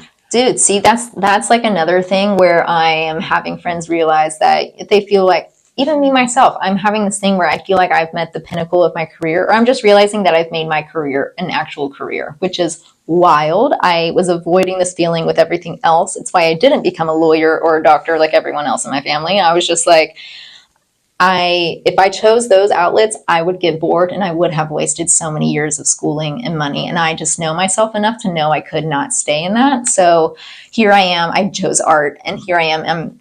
I'm like, I have jobs and I can pay my bills and I have opportunities being handed to me, but I'm realizing like, this is my career now. This is not enough for me yet. So I need to find how I, as an artistic person, as a creative, how am I going to branch out? And I think I'm going to try to go back into film a little bit, maybe try the music supervisor thing. But it's like, as an artist, it's really important in your journey to be growing. But it's so hard because you can get confused in that journey, but it is all a journey, even the confusing part of it, the confusion is the journey, I'm constantly confused though, and I'm constantly having identity crisis. So, so here I am talking about all this. It's like what Billy Corgan said. He was like, there'll be fans that come up to me and they're like, I loved it when you did all this stuff in your early days, but now this stuff you're making now sucks. And he's like, why would I want to know that? Yeah. Also that. It's like, okay. And they're like, I thought you would want to know that. And he's like, no, why the hell would why would I care? Yeah. Yeah. And he's like, so after a while, your career becomes like, well, they like this, but they don't like that. And it's like, yeah, but you as an artist, but you as an artist have to like be fulfilled. So, fans, that's another thing about like, you can't really do it for the fans, can you? What I'm thinking, or they all like stand in like superiority to the artist, like, because they're scrutinizing them, and like they should know better or something. It's like, dude, I'm out here writing music. What are you doing? This is like back to the point about, an artist vision is an artist vision, and it's also like they're just humans and they're on a journey too of figuring all that shit out. So you can't fucking strong arm them. You just gotta let it happen, or you can gently guide them if they need you to lean on, but. Yeah, you got to let them be an artist. Yeah, I mean, and yeah, let them be a little crazy. Yeah. If they need to be crazy, let them be crazy. That's what they, that's why they're there. Yeah. Yeah. They got to let it out. Okay, so how did you get started in the Nashville scene specifically? Yeah, that's just by going to shows. I moved here by myself from Florida. So again, I did have a family friend. I was living in a family friend's loft, but works in the whiskey business. So I really knew zero people. But I knew that it was a great opportunity for me to get back to myself as a person. So I was like, what do I love doing? I love going to record stores. So I would go to Grimey's. Grimey's used to be on 8th Avenue, and I lived in Wedgwood, Houston at the time. So it was just such a quick drive. And they also had I don't know. It was just, Grimey's was a full day affair. I could really waste some time at Grimey's. So I would go to Grimey's, and Anna Cheatham actually was one of my first, I caught up with her recently, and she's like, it's so funny to think that you just walked into the record store one day and we talked and we were friends. And Anna Cheatham was one of my first Nashville friends, but she worked at Grimey's on the weekends. And I think she also worked for Sony or BMI or something. I don't know. Now she works for TikTok. But it's just funny, that was my first friend. And so we would hang out. And Anna also goes to shows and stuff. And then from Anna invited me to a party or a hangout. So I met a lot of people through Anna. Otherwise, I just went to shows a lot by myself. And you just see the same people over and over again. And I don't know. I'm a quiet, shy, reserved person, but I am a talkative person at the same time. So once I get to a point of okay, cool, I'm ready to have a conversation, I would just talk to people. And I met lots of people just by going to shows. I can't even count the people I've met just by going to shows. But the scene here in Nashville is very unique because there are scenes every city has a scene. There are some cities that have bigger scenes, obviously New York and LA.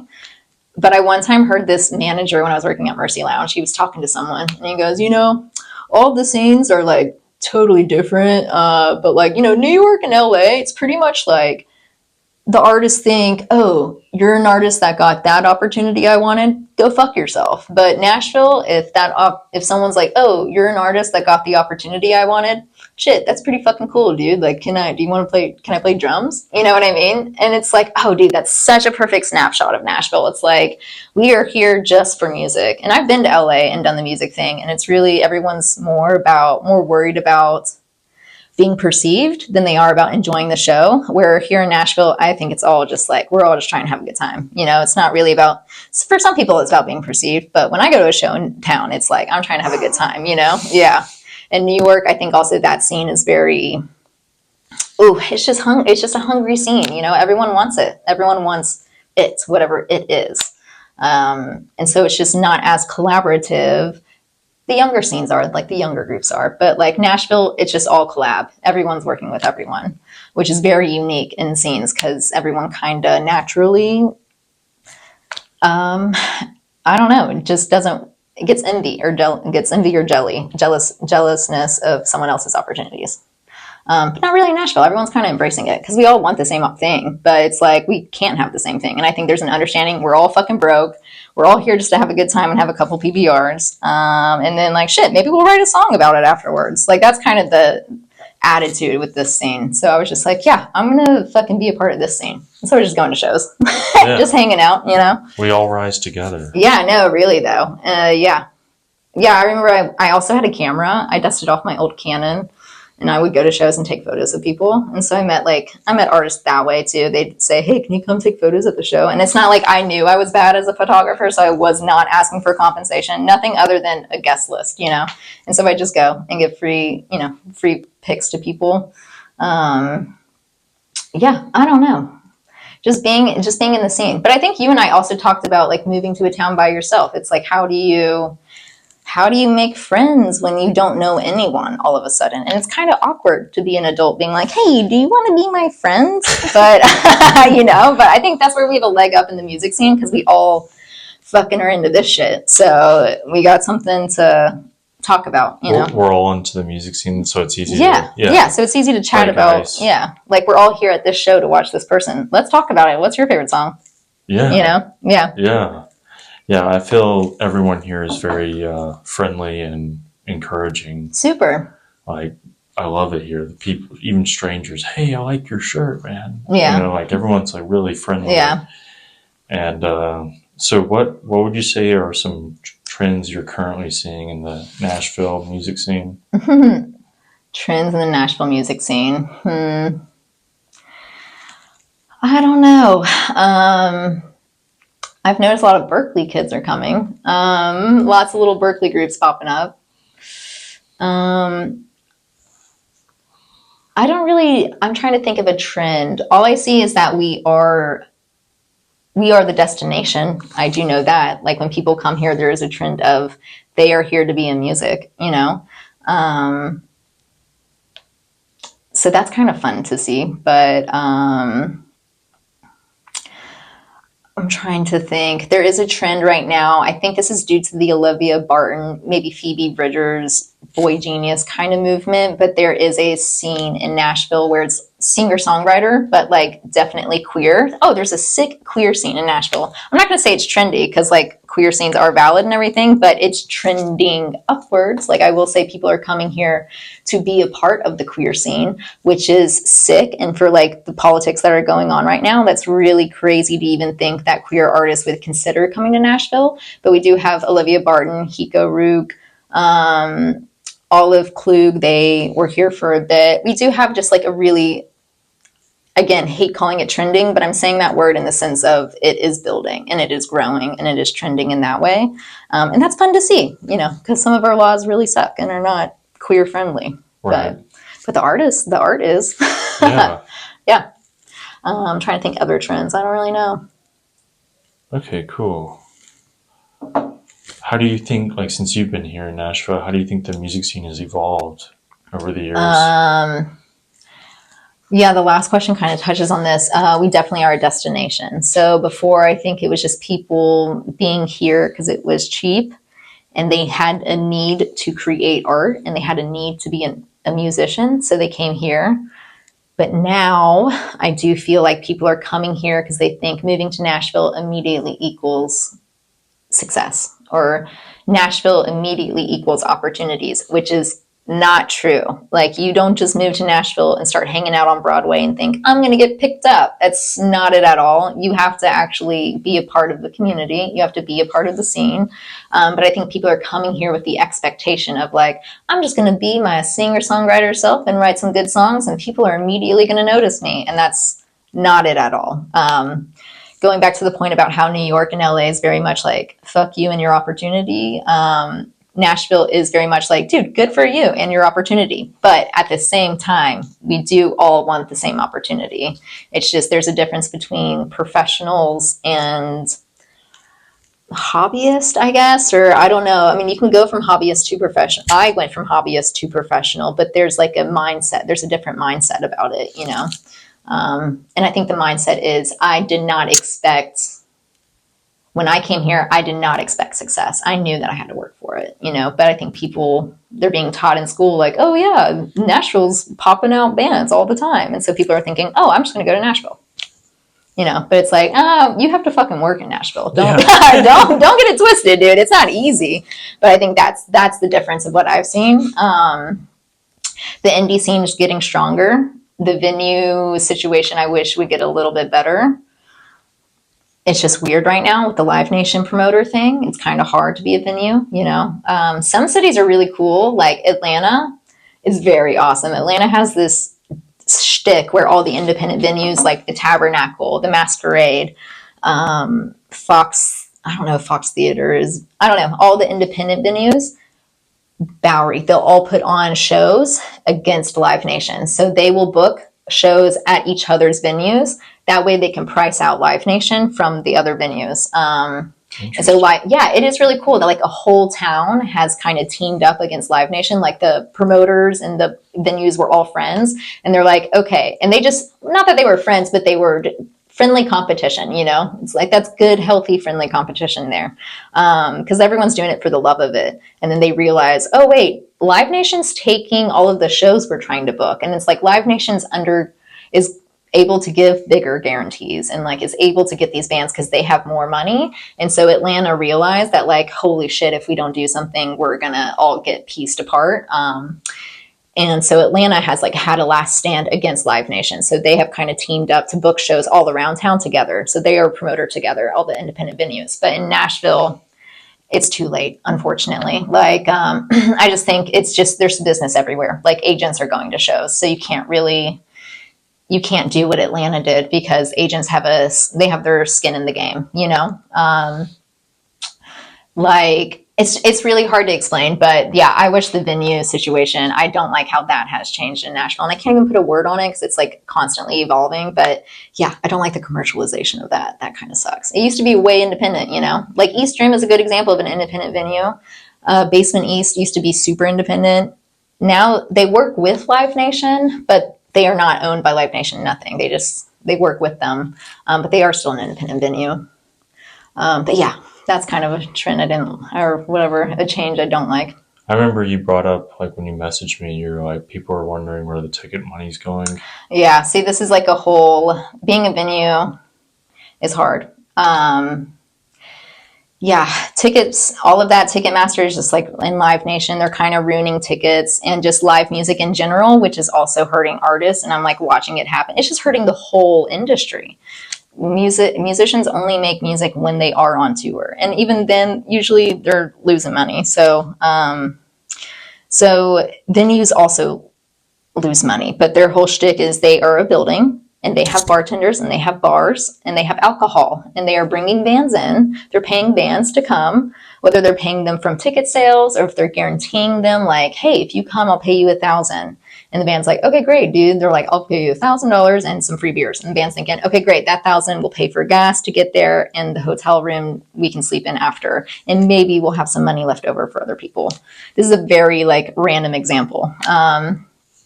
So that's the part of the venue. They are making money. The venue makes money off the audience. They're not making money off ticket sales because that goes to the band, you know, that's playing and bringing the people in. But the venue is making money off the bar sales and the audience. So, and the band brings the audience. So the band gets tickets. So now when you involve Live Nation, which is a promoter, sometimes venues, now I'm like going on this long example or this exaggerated thing, but venues, not all times do they have a good booking agent. Sometimes it's just some old dude who's just had this venue since the 80s and he's just booking bands, you know? And maybe he's not really great at booking, so they might turn to a local promoter. Or maybe there's someone like me who's a promoter and I say, hey, I've got all these awesome bands. They're fucking sick. I'm pretty sure I can sell this many tickets. These are my past shows. I can show you what I've done on these shows just to prove that I can sell tickets. And the venue's like, great, cool. We'll set up a deal with you. And so the venue then sets up a deal with the promoter. And then at the end of the night, the promoter will pay the band whatever the deal is with them. So venues will sometimes use this third party, a promoter, to to be the messenger, to be the third person. Live Nation is a third promoter. And so here they are coming into venues that need help because they're obviously not doing well. And so Live Nation's like, great, cool. We're going to come in and we're going to bring a band and here's the deals. So sometimes they've been nice to venues like Basement East, for instance. I'm sure though Basement East really I'm sure they really like defended themselves though. And like really, I don't know what the word is. I can't think of the word, but, they really fought for themselves, where other venues, Live Nation will see that they can buy them, you know? And so Live Nation will just buy the venue. And then here you have this venue that's been independent since the 80s. All of a sudden it's being ran by Live Nation. And sure, they're getting good bands, but also Live Nation has now upped the drink prices to like $13 a drink. And Live Nation has perfected the art of maximizing profit on live shows and like has perfected the art of maxing profit on artists. Like Live Nation does not care if you're having a good time. They do not care about all of that. They are strictly a promoter. They strictly want their money. And okay, good grief, goodbye. That was great. Have a fun time. Let's do it again tomorrow. Like they don't care. It's all money to them. They don't care about the growth of an artist. The only reason they care about the growth of an artist is if they have a deal where they will then sell arena tickets. You know what I mean? Like, they don't care about musicians. They don't care about the audience. They don't care about anyone. They just care about the money at the end of the day. And so when you go to these venues, and I hate to call them out, but it's like, these are your business practices. And back in the day, Live Nation, it used to not be Live Nation. Live Nation wouldn't touch little venue, like little 600 cap rooms, 800 cap rooms, because they didn't make enough money to like even justify it. But nowadays they've got their hands in everything, and it's just like disgusting to look at. And I hate calling some venues out, but like Brooklyn Bowl is a Live Nation venue, and when you go to Brooklyn Bowl, sure, dude, the lights are awesome, it's a great band, but God, parking is so insane. And like, I just paid like so much for a drink. I can only get one drink. I can't really relax because I can't get two drinks. Whereas if you go to the Basement East, dude, a drink and a shot's $8. That's easy peasy lemon squeezy. Like, I'm gonna have a good time at the Basement East. It's not, I know I'm not gonna be ran for my money, you know? But then you go to Brooklyn Bowl and it's like, oh yeah, they're really running me for my money. Like, they're really maxing everything. And then you go to Cannery Hall, who I did work for Cannery for a bit when they reopened as Cannery Hall. And I can't say much about this, but like, they are definitely emulating a Live Nation venue, but not in a good way, you know, price wise, they're like upping their prices, but you go in and it's like, you've already paid $40 for parking. You don't really have money to fucking buy a beer, you know? But this is the consequence of the Live Nation effect, because this is a new venue who doesn't really know what they're doing. And they're looking at all these other venues being like, oh, well, like Brooklyn Bowl makes so much money. And it's like, okay, but they're owned by, you know, Brooklyn Bowl has like perfected the business of it. You know, you're an independent venue. Maybe don't be charging $13 for a drink, you know? Maybe you should be emulating the Basement East, not the Brooklyn Bowl, because you're independent, you know? And no one really likes Live Nation or Ticketmaster. Like, no one likes those shows. It's just because they're the only ones booking those bands, because they're the only ones that have the money to do it. They have that kind of like fuck you money, you know? Yeah, they can. Which is like, you won't do what we say. All right, we'll buy the venue. Yeah, no, literally though, or like they'll mess around for a little bit. Yeah, dude, literally, that's what Brooklyn Bowl was. Yeah, we'll build a venue next door and then price you out. Yeah, and then you'll just go under slow. Yeah, so that whole Live Nation, and then Live Nation owns Ticketmaster, which that whole thing, it's all again perfecting the art of maximizing fees and leeching. Yeah, no, they're just like, oh yeah, cool. Because here's the deal: is that we still want to go to shows. We will go see a band. It's our favorite band. We're gonna do whatever to go see it, dude. People they know are like, our heartstrings are involved. So yes, and like, tank. Yeah, for real. And then there are these people who are taking out loans to go buy Taylor Swift tickets, because that's like the only. But that's serious? That they care so much about this artist, and they're like, wow. This is all I want to do in my life is see this artist live. And they will take out a loan, and it's like Ticketmaster, but they know that they'll do that because basically they're doing what they did to the education system. They're like you want to go to college? Great, it's going to cost you like $40,000 a year. Yeah, everything's an industry. You don't have to pay for it. We'll have the insurance or like the school loan people pay us, and then you'll pay them. And then here's interest. Yeah, dude. Exactly. Yeah, it's awful. It's all an industry, and I think. Yeah, I mean, it is a music industry. And so you have like the actual musicians who do the work, and they are the artists, and they're actually doing the channeling and being creative and expressing themselves and doing that like internal painstaking work. And then you have business people, because it's again an industry, and these people like me see something, they know when something sounds good, or they know when something can be profitable, and they say, great, I'm going to get 10% of that. And then they think that they can take 10% because they do have power in this industry. And so that's a slippery slope, you know, once you start giving people percentages and stuff. But that's the thing. This is like, how do you put business and art together? Because art is just such a expression of self. And then you have someone, but you have to at the same time make money off of it, because you have to survive, you know? It's a business thing. Yeah, but artists aren't really business people. So yeah, bummer. So you have people like Live Nation and Ticketmaster really doing that. Don't worry, we'll take care of the numbers. They do. Keep the crowds coming. Yeah, pretty much. Okay, awesome. Yeah. What do you think the role of an artist in society is? Oh yeah, I think the role of an artist is to this is so silly, but to channel, honestly, like what I would call spirit, or to channel the collective feeling or sentiment, or to just channel ideas, to be an open vessel, and to then create connection. Creating connection really is the ultimate role of an artist, I believe. Because I think connection will save the world. It's like my little belief. I don't know. Yeah. After way too many shroom trips.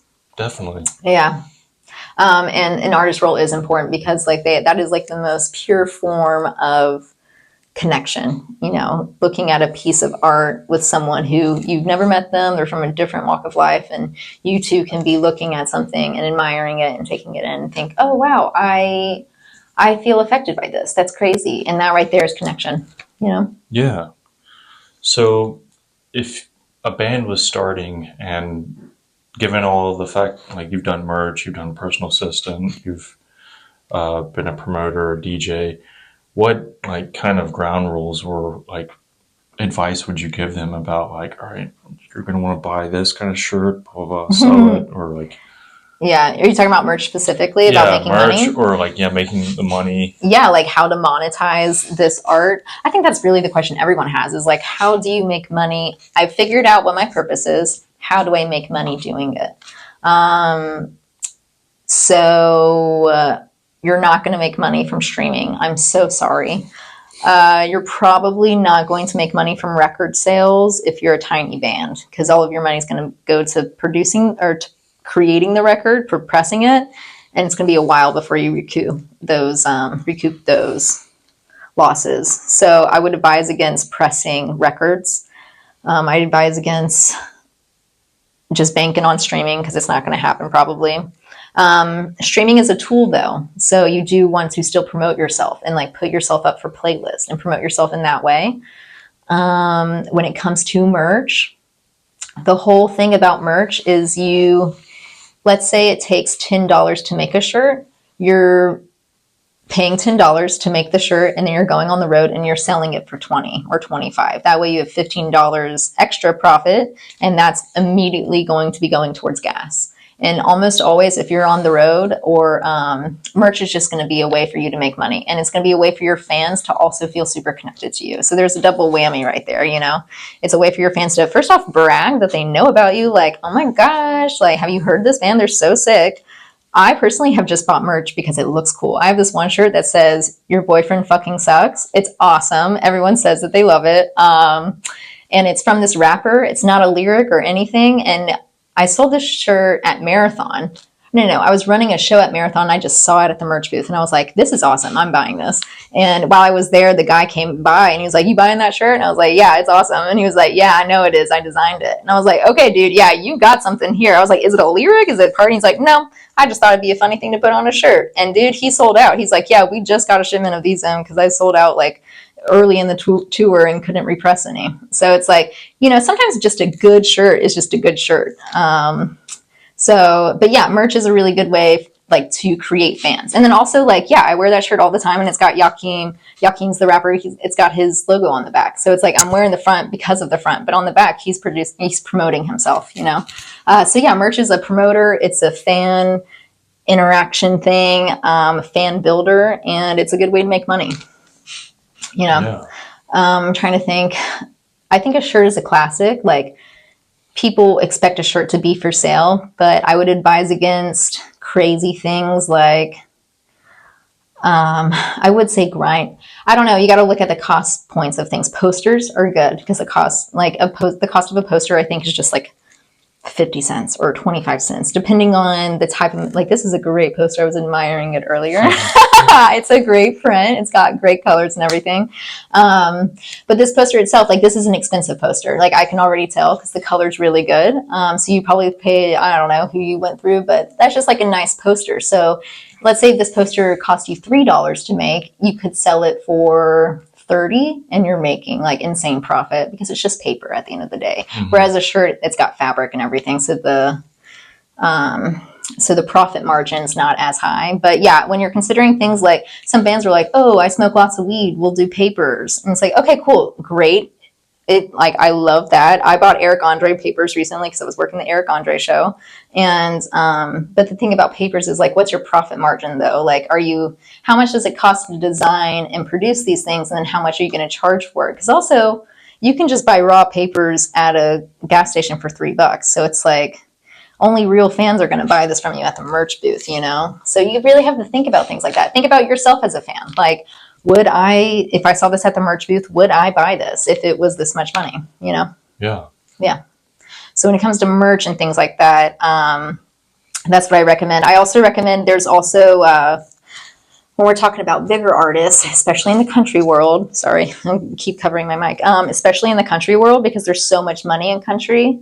The reason there's money in country is because of bar sales, and people just, I don't know, they just got money to spend on beer. And so I think in the country world, you'll notice these artists, even if they're a small country artist, they will have a huge tour bus. And you're like, how is this small artist paying for this tour bus?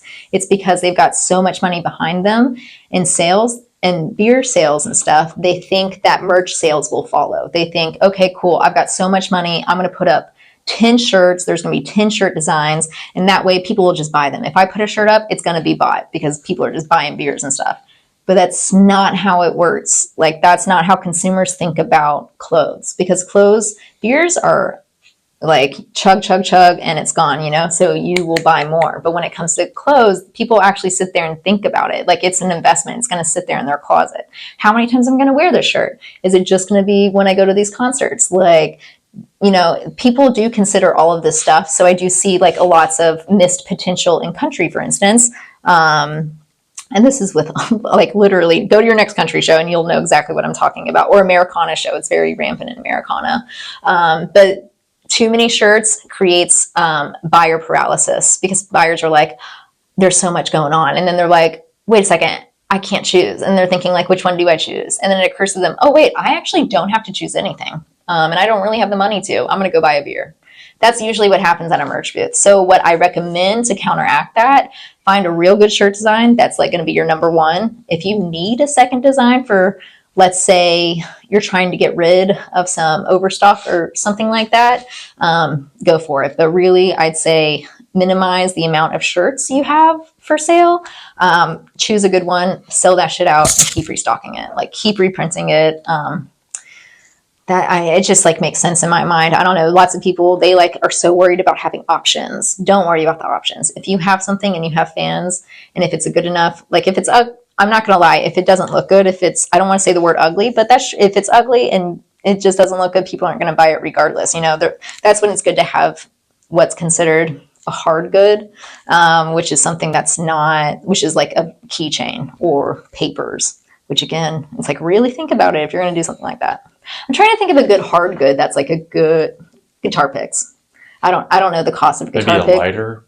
Okay, yeah, dude, lighters are Margot lighters. I literally have 3, and I'm just thinking I need to buy more Margot lighters. Yeah, I've got a Weird Sisters lighter. Okay, yeah, that's awesome, because that's a vibe, and people know that, like, oh, Weird Sisters are awesome. Like, you're definitely using that at a Weird Sisters show, you know? Yeah, so that's a good one. Yeah, if you're like one of those stoner bands, lighters are a real good one. Stickers. Stickers are also stickers equal guerrilla advertising in my mind. So it's like people would give stickers away for free, you know, but also sometimes people just go to the merch booth not because they have money or because they want anything. They just want to support the artist. So having a small like $1 sticker, $5, whatever, just having a small sticker, people will give you money for that because they want to support you. And they also want to have something. Right. Yeah. Nice. Yeah, that was a good point about stickers. That's good to know, because like I feel like certain bands, when they start out, they're like, we're gonna get all this merch. No, like, dude, you're in it. Don't too much money up front. Like, start slow, maybe with 25 shirts or like. Yeah, for real. Yeah, like, Snooper, for instance, has been a real good example. I will say punk is a little bit different, but when they press cassettes or when they press 45s and when they do shirts, very small amounts. But I think Connor, who is in Snooper, he's in the group Spodie Boy. Or Spodie, I don't know what they're called. Anyways, he's done this. He's been in so many punk bands. Like, he's already done the mistake of printing too much of one record and blah, blah, blah, blah. So now he's like perfect. He's like, he knows. He's trying to sell out of this very little bit, and then you can always reprint it, you know? It's not a big deal. And the fans who get it, They fucking got it. Like I've got some Snooper 45s, dude, because I'm very proud of them. And I was like, when I heard those songs, I told Connor, and I was just like, this is amazing. Like we have to get you a record deal somehow. This is so good. And I've been such a huge supporter of theirs because like, yeah, it sounds incredible. And yeah, here they are selling out. They've got a third man deal, you know, they're doing great. Yeah. Yeah. But they're playing it smart because again, this all goes back to not being able to handle it when you don't have it versus when you have it or whatever. Connor has gone through all of this shit with his other bands, dude. He's done it with Stody Boy. He's done it with, I'm trying to think of his other groups. I can't. But he's literally done this so many times. So he's learned his lessons. He knows better. And so here he is going through Snooper and he's taking his lessons and putting it into action. And it's working for them. Like they're doing great. I literally can't wait to see what they're doing in the future. Yeah, perfect example of that. Have you known Connor for a while? I met Connor in his other bands. Yeah, I think that's the first time I saw him. First time I saw a lot of these people. If I know you and you're watching this, it's probably because I've seen you on stage, and I'm like, holy shit, they're really fucking good. That's crazy. Connor, though, I think just worked at Duke's. I know a lot of people from Duke's. Yeah, Duke's was like the bar at the time, you know? Yeah. Yeah. Like I went to Stone Fox before it closed and everything, so I got the Stone Fox vibe, and I feel like Duke's basically is the Stone. Like, you know, we don't have the Stone Fox anymore, so now I got Duke's. Nice. Yeah. But that's how I know a lot of people is from Duke's too. Right. That's a great place. It's a good time. It's a great, yeah. So you've been in Nashville, I think you said 2016? Yeah, I've been in Nashville since 2016. Yeah, 2017. And what originally brought you here was like, to get more? It was Patrick Clifford. Yeah. I don't know, just being lost and not really having any idea of what was next. And then Patrick being like, recognizing, you know. Thank you, Patrick. Yeah, thanks, Pat. It's so funny. I don't really think he remembers he probably remembers my name, but he just sees my face and he's like, looking good. And I'm like, hell yeah, dude. I don't think he has any idea about about the consequences of his actions, but but here we are. But yeah, I can't remember what the question was now. Like, what brought you here was to get involved with music. Yeah, I mean, I just need that push from Patrick. But yeah, just wanting to be in a scene that was collaborative. What is something you've learned living here? What have I learned living here? Be cool to everyone. It is a very small town, which is crazy because it is a small town. It's smaller than Memphis, I will say that. But the music industry is just way smaller. Like, yeah, I think it's the industry. It's really being a town that is the epicenter of an industry like this. I will be in California and I'll run into someone from Nashville, you know? So it's really important that as you make these relationships, as you navigate, I want to say fights or arguments or like, I don't know, as you navigate negative emotions as well as positive emotions, you really just have to be aware of the consequences of like, oh shoot, I shouldn't be disrespectful to people just because, you know, or like I need to really take a pause and think about what I'm going to say before I say it to this person, you know, just considering things like that.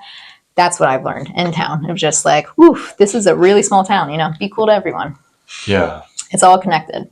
Right. Yeah. Yeah, be careful what comes out of your mouth. And I also want to say, even if you haven't been cool and you have anxiety about something, it's okay. You can still apologize and whatever, make amends for things, you know? Yeah. Resolution's always possible. I think that goes a long way. Even if the person doesn't accept the apology, yeah. At least the action says a lot. For your sake. And yeah. Because I know, like, being confronted with the idea of like, oh God, I have a reputation. And it's like, what is that reputation? It's okay. It's okay, whatever it is. But it's like, it's not really, it is about the reputation. It's common sense to kind of just be aware of things, but it's not really the past, it's the future. And like, what are you doing going forward from here? Like I'm concerned about like what's going to happen in the future, you know? Yeah. Yeah. Nice. So yeah. Do you have a favorite venue here in Nashville? Ooh, Basement East is really, it's just because they're independent. It's not even like when we're talking room and the structure of it, sometimes it's hard to see, but no, it's still a good room. I like it.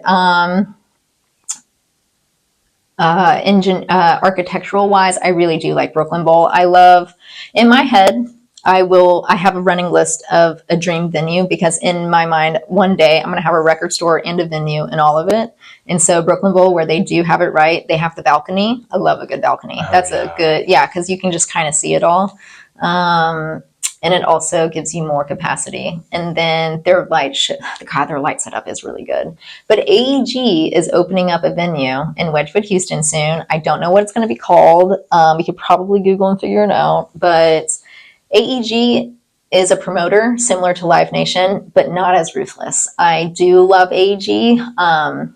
I am friends with a lot of AEG reps, and I just know them as people, and I know that they are in it for the love of it, where Live Nation's in it for the money of it. So it's like, I really do love AEG, and they're opening up their venue, and I can't wait. I can't wait to see what it looks like. Back in the day, I really did love Mercy Lounge. Now they've kind of changed it, and so it's just not as great as it was. But Mercy Lounge was like a legendary one back in the day. That was a good one. Dark Matter, when I first came, I was just telling someone that Dark Matter, when I first came to town, was a house. Do you remember this? I think so. Yeah, it was like a house in Elliston Place area, like in that area kind of. And I remember because I would go to the Shark Tank in Tallahassee, and it's literally a house. I mean, it's a cool house, and it's got a stage and stuff. And there was like a bouncer and a donation bucket, but going to Dark Matter for the first time, and I'm like, oh, cool, it's a house venue. And there's like a door person, and there's a security person checking my ID. That's weird. And like, okay, though. But then you go in, there's like actually a bartender. That's kind of cool. Wow, okay, fuck. Is this a venue? No, this is a house venue. And then like, I just realized like, oh, these are professional students. Like this is a professional ass house venue, you know? So Dark Matter has always kept that first Dark Matter house was so fucking epic. I saw Snail Mail there. It was awesome. It was so sick. Snail Mail. And then I think they closed shortly after. I think they did a few more shows, and then that house closed, and they really weren't open. And then I believe her name's Olivia. What does she own? She was in a band. Oh goodness, I can't remember what her band was called. Her band was out at the same time as Daddy Issues. It wasn't Daddy Issues, but it was like another band. Anyways, Olivia reopened Dark Matter in its current place and its current venue spot, and it's great. I think that's just a fun little community spot. Soft Junk is really fun, really sick community spot. And I think that would be kind of it for venues. What about food? Do you have a favorite restaurant or food around here? I love Bad Idea. Bad Idea late night menu. You have to go like 10:30. But it's kind of awesome that it's open at 10:30, you know? Yeah. 10:30 to 2, they do this late night menu, and they have a chicken katsu. And it's this beautiful Japanese chicken katsu. It comes with a salad, and then it comes with chili and rice. And it's so freaking good, and it's really cheap, actually. It's cheaper than a Dino's visit. So it's like, okay, cool, I'm just going to go be fancy at Bad Ideas, you know? Bad idea. I love Dino's, though, and I love Duke's. Bad Idea is my recent one. Oh, I did just go to Maíz de la Vida last night, and that was really good, too. Wow. You're running out of space. I know. I'm kind of maniacal when it comes to... Cool, rock on, yeah. So, what is some advice you would give to someone who's looking to become a promoter? To become a promoter? So when I say promoter, I mean someone who's promoting shows and, like, selling tickets. Is that what you mean by that? Like, well, yeah, like if someone wants to take on kind of like your role. Yeah. If someone wants to get into music, here's where I have put myself into a corner because I do so much. It's very hard for me to choose and focus on one thing. So I'm like, the first step would be to focus on exactly what you want, because I didn't know what I wanted. I just knew I wanted to be in the music industry, and now I'm here. But that means I'm a hasher, dasher, slasher. Like I promote, I run, I go on tour, I do all these things. So step one, figure out exactly what you want to do. Step two, get involved in your local scene. Your city has a music scene, I assure you. Even if you were not aware of it, someone is playing shows, someone is hosting shows. There's that happening in your city, and I recommend finding it and taking part in it. That way you can learn. And if you're actually serious about it, going to a major city like New York, LA, Nashville, Austin. I'm trying to think. Boston is a good music city. There are music cities. There are cities good for music. I don't want to say major city. I just want to say music city, I guess. Like Bloomington, Indiana, even is a really insanely talented music scene. Or Denton, Texas has like a great music scene. Tallahassee, dude, Tallahassee, Florida has a great music scene. Pool Kids, for instance, came out of Tallahassee. Yeah, good bands have come out. I think Creed's from Tallahassee, which is silly, but I don't know. Tallahassee does have a music scene, so my whole point is get involved in your scene. And if you're actually serious about it, go to a bigger scene. Go to a more serious one where you can get an actual job, like working at a venue like me. So yeah, once you know what you want, you will then find the avenues to go after it. And getting internships, just hanging out for free. I hate to say work for free, but I mean, kind of. I don't know. See, not if you can work for free, but if you can be of help and Volunteer. of assistance. Yeah, I volunteered at Bonnaroo, dude. It's like crazy to think like, yeah, I volunteered, but yeah, I volunteered and I did a lot of hard work for free, but it got me my job at Mercy Lounge. So, I recommend it.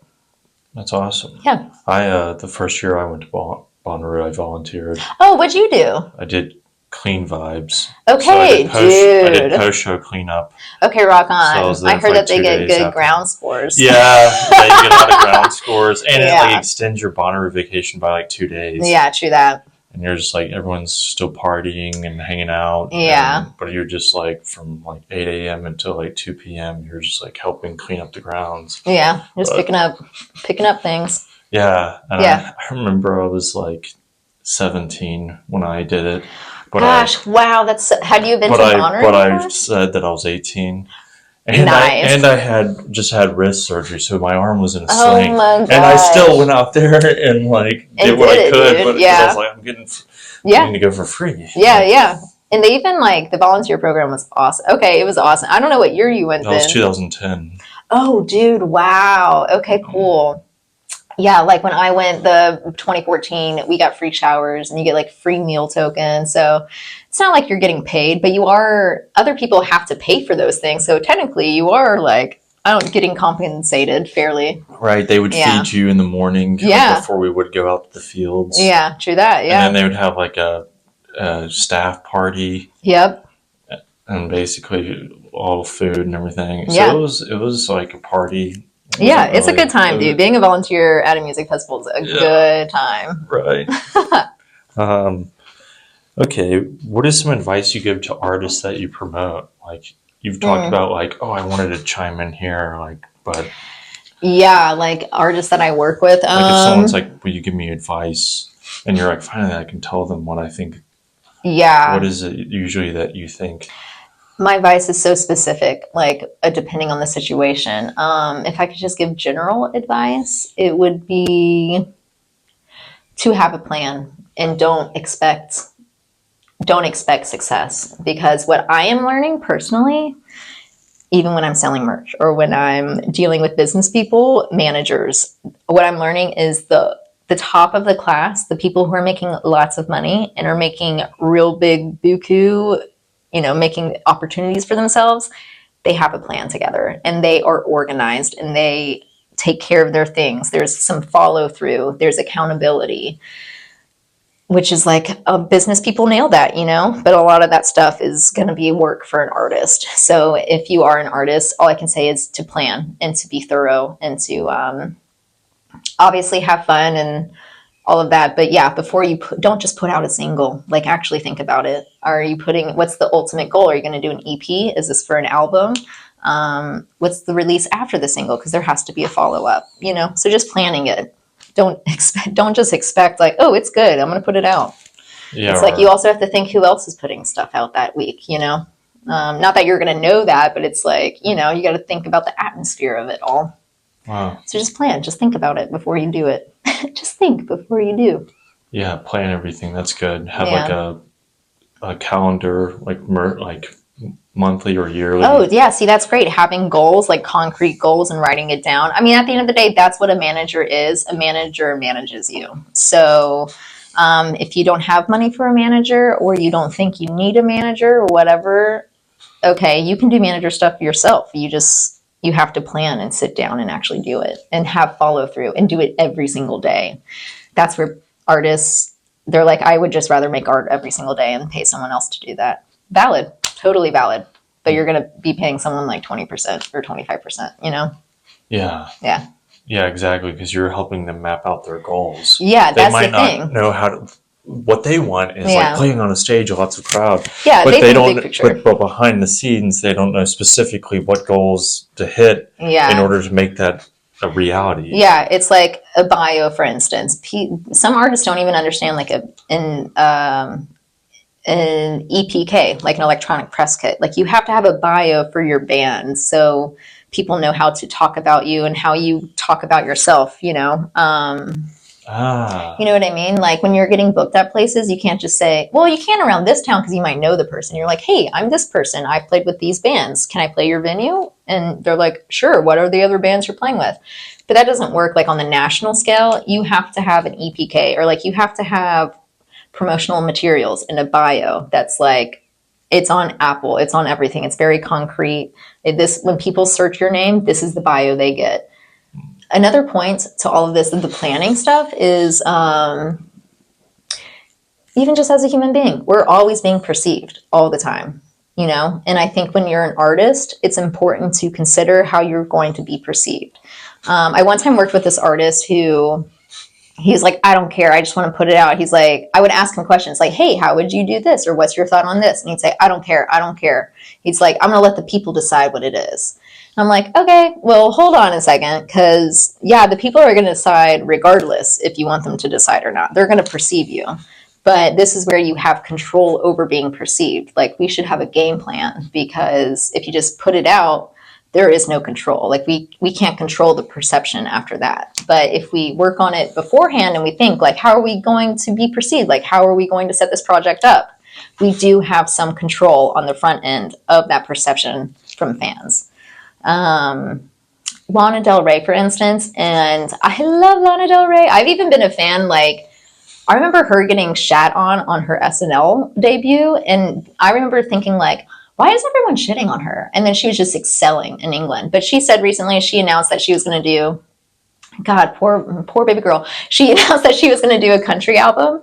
And then, like, immediately the next 2 weeks, Beyonce did their country album. And then someone else released their country album. And so now Lana's like, well, I don't really know what I'm gonna. Now she doesn't. People ask her, like, when's your album coming out? When's your country album coming out? And she's like, well, I had an idea about it, and now I don't. I don't know. I have to watch the landscape and everything. Because now she's realizing, like, oh, my plan, you know, like, I didn't really have a plan. Maybe, I don't think speaking about it was in the cards, or maybe that should have been a plan not to speak about it or something. I don't know. But you can tell there was some oversight, and now she's having to readjust her plan because she kind of spilled the beans on herself, or I don't know, maybe that was part of the plan to, like, kind of produce anticipation, but then immediately Beyonce country album, and then someone else country album. And then Lana's like, okay, well, she was going to be like the country album, you know, but then other people became. She gave away her plan. Kind of, but not really. Maybe she was trying to build anticipation, but other people I mean, she didn't know that though, but like other people, I don't know whether that was their plan already, was for those to be release dates, or maybe they hopped on the bandwagon before, because they knew once Lana releases hers, it's kind of game over for them. So I don't know if, like, she said that and then they were like, this is it, now or never. Released, or I don't know what the plan was, but, like, you see how maybe, now she's got to readjust her plan, you know? Right. And so when people ask her, when's the album coming out? Her answer really is, I don't know. I have to wait now. I have to figure this out. Wow. Because her plan got derailed or debunked or whatever. It's kind of a bummer, but it's so sad to say, because it's like, it's just music. It's just an album. And I hate that it has to be a whole game, but it's like, again, it's an industry, and there's lots of money riding on it, lots of other people's money riding on it. So you got to be smart. It's all a game, really, and you have to be smart about it. Nice. So plan yourself. Plan. And also really consider everything. Consider how you're going to be perceived. Yeah. That's very interesting. Yeah. So what would you say, like, from last year to this year, what is your biggest personal growth?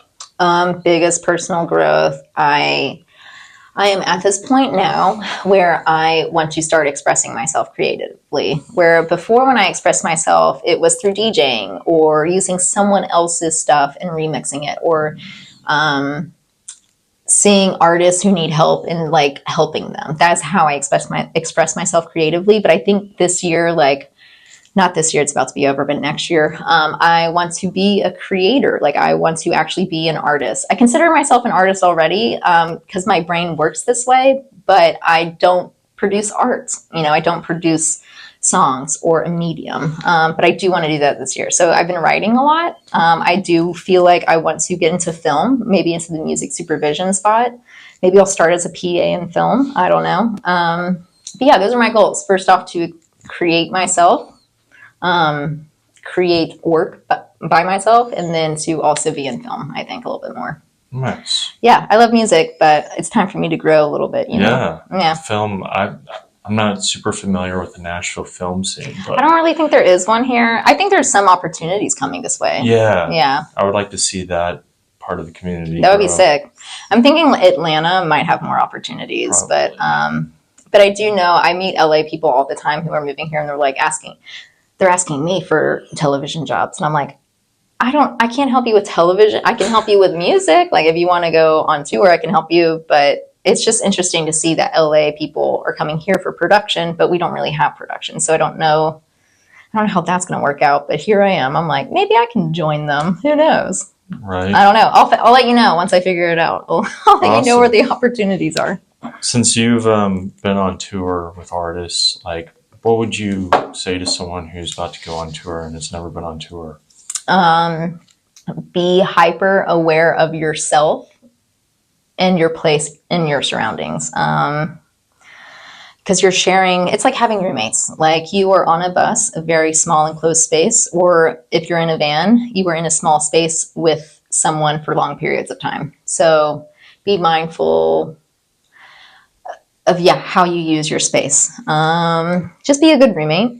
Going on tour, it's good to stay grounded, having something that will ground you. When I go on tour, I like going to record stores. I can always ground myself in a record store because I feel like I'm at home. You know, it doesn't matter where I am. I could be in Sedona, Arizona or Minneapolis. Like, if I find a record store, I can find home, and that's very grounding for me. Having a good routine. If you're in like this, I feel like this is good travel information too, because that's really what tour is. You're working while traveling.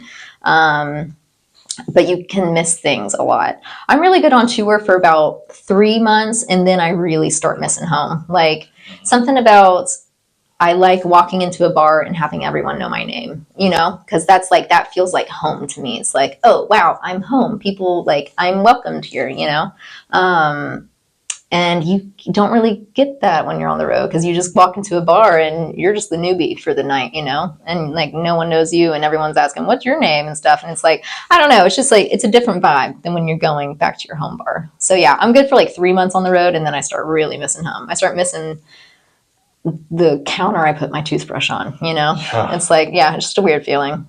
So finding something to ground yourself with. Okay. Awesome. And like, since you've been in Nashville, what is like the biggest challenge you've had to overcome starting in like show promotion? How did you get through that? Dude, being told no a lot. But I just like, on the other side of no, I understood that this no is not an indefinite no. It just means no for this opportunity. Because then I'm going to go to the next one, and then I'm going to go to the next one. And yeah, recently though, I've been going through this bout of jealousy and envy, which is crazy because I'm not a jealous or envious person. I'm very focused on myself, and I'm aware that everyone has their own opportunities, and I'm actually happy. I've learned when I was going through like my Buddhism thing, my meditation thing through like in late high school, that there are feelings that are very natural human feelings. One of them is jealousy. You know, it's very natural to be jealous of someone's opportunities, to think like, to recognize that as something you want. It's just how you react to that jealousy that can be a good or a bad thing. And so I've learned to meet jealousy with support. Instead of being jealous of someone and their opportunities, I'm actually like, oh my God, good job, dude. That is literally so sick. Because really, if it couldn't have been me, I'm glad it's them. You know, I'm glad it's someone. So that's like been a personal thing. I thought I nailed, but recently I'm learning it's taken another form of there's this person who's in the scene, and I'm very envious of their opportunities. And I choose the word envy because there is a difference between jealousy and envy.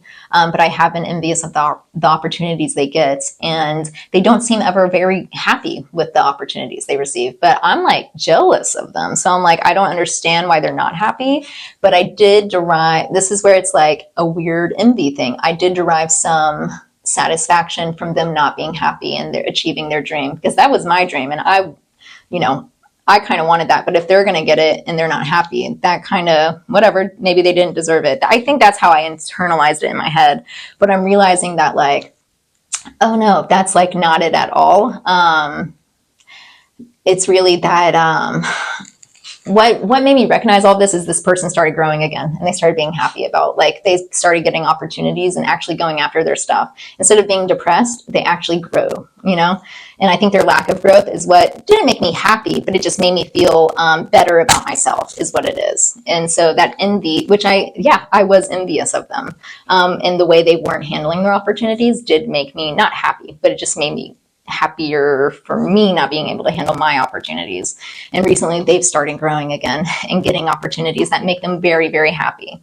And it pained me to see them growing, because I was like, oh shoot, it made me realize that like, oh, I haven't been growing. And that's low-key why that made me, I didn't think I was envious of them, but it's just because they weren't growing. And now they're growing again, and now I'm envious again. And then I'm realizing, oh my God, dude, I got to practice what I preach. Like, we all experience envy and jealousy, but really it's just because like, we want those opportunities, but we can't all have those opportunities, because then it's like, we can't all be Chapel Roan opening up for Olivia Rodrigo, because then we'd all be Chapel Roan. But we all have to have different opportunities, because like what makes me Nicki Ricci is that I do the opportunities that I have the opportunities I have. Like I manage and I promote and I sell merch sometimes on tour. Like I'm very dynamic in all that I do. And that's what makes me who I am. Whereas this other person is very professional in what they do, and like they are so, do I want to be doing what they're doing? Yes. Would I like give up a lot to be in their shoes? Yes. But I can't be jealous of them, because they are doing what they do, and like that is their journey and that is their growth.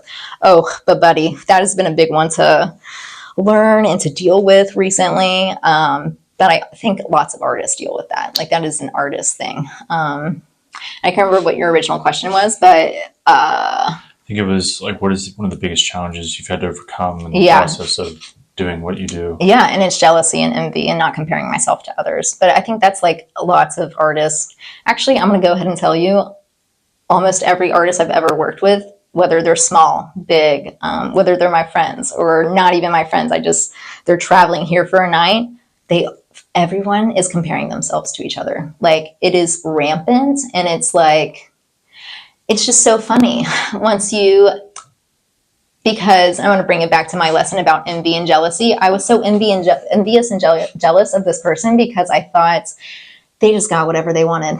Literally, that's really what it was. I thought that they just get these opportunities just because they're lucky. And what I'm realizing is like, oh, that's what people think about me, actually. Like that's kind of crazy, because I don't play instruments. I didn't go to school for this. I just sought out these opportunities. Like I fought for myself to do this stuff, and I ended up, a couple people told me yes, and it kind of cascaded from there. But it really took me a long time, and I never thought that people saw me and just saw someone succeeding. And every time I tell someone, I'm like, yeah, I'm having a really hard time. They're like, are you sure? Because like you don't act like it. And I'm like, oh yeah, you have no idea. I'm like really struggling with this and that. And they're like, oh yeah, you play it off real easy. And they're like, oh, I never thought you had a hard time with anything. And it's like, oh, that's so crazy. Here I am doing it to this person when people probably do it to me all the time, you know? And so at the end of it, it's like, we just got to cool it. Like stop comparing ourselves to each other, because it doesn't matter. Like my journey is my journey. And would it be nice to have those opportunities? Sure. But I can't get distracted by that. I can't get upset about it. And I really can't feel bad about myself about it. You know, why am I doing that? because I can make my own opportunities. So yeah, learning how to overcome envy and jealousy recently, literally so recently. Yeah, those are big things. Yeah, I mean, those are lifelong things, and I think that's very common for artists. I mean, I know for a fact, I'm telling you, it's like every artist is comparing themselves to each other. Everyone's silently comparing. Yeah, and even like you have fans who are like, yeah, that sounds just like Jay Mascis on like this record, and you're like, fuck, okay, great, now I'm Jay Mascis. I can't even be myself, you know. Yeah, you're like the second Dinosaur Jr. Yeah. So how can people support you as an artist? Go to shows. If I'm promoting a show, I would like you to buy a ticket and come watch the bands is really what I would like. Or tip your bartender and buy a beer, support your venues. Yeah, really, I just like creating opportunities. And so if I create an opportunity for you to hang, come hang, I guess.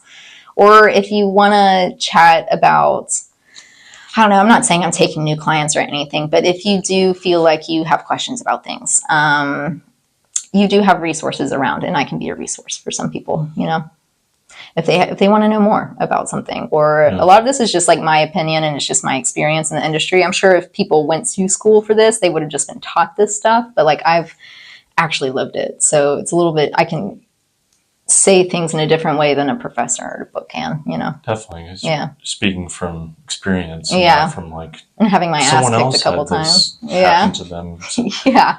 It's like, no, this happened to me. Yeah. Autobiography.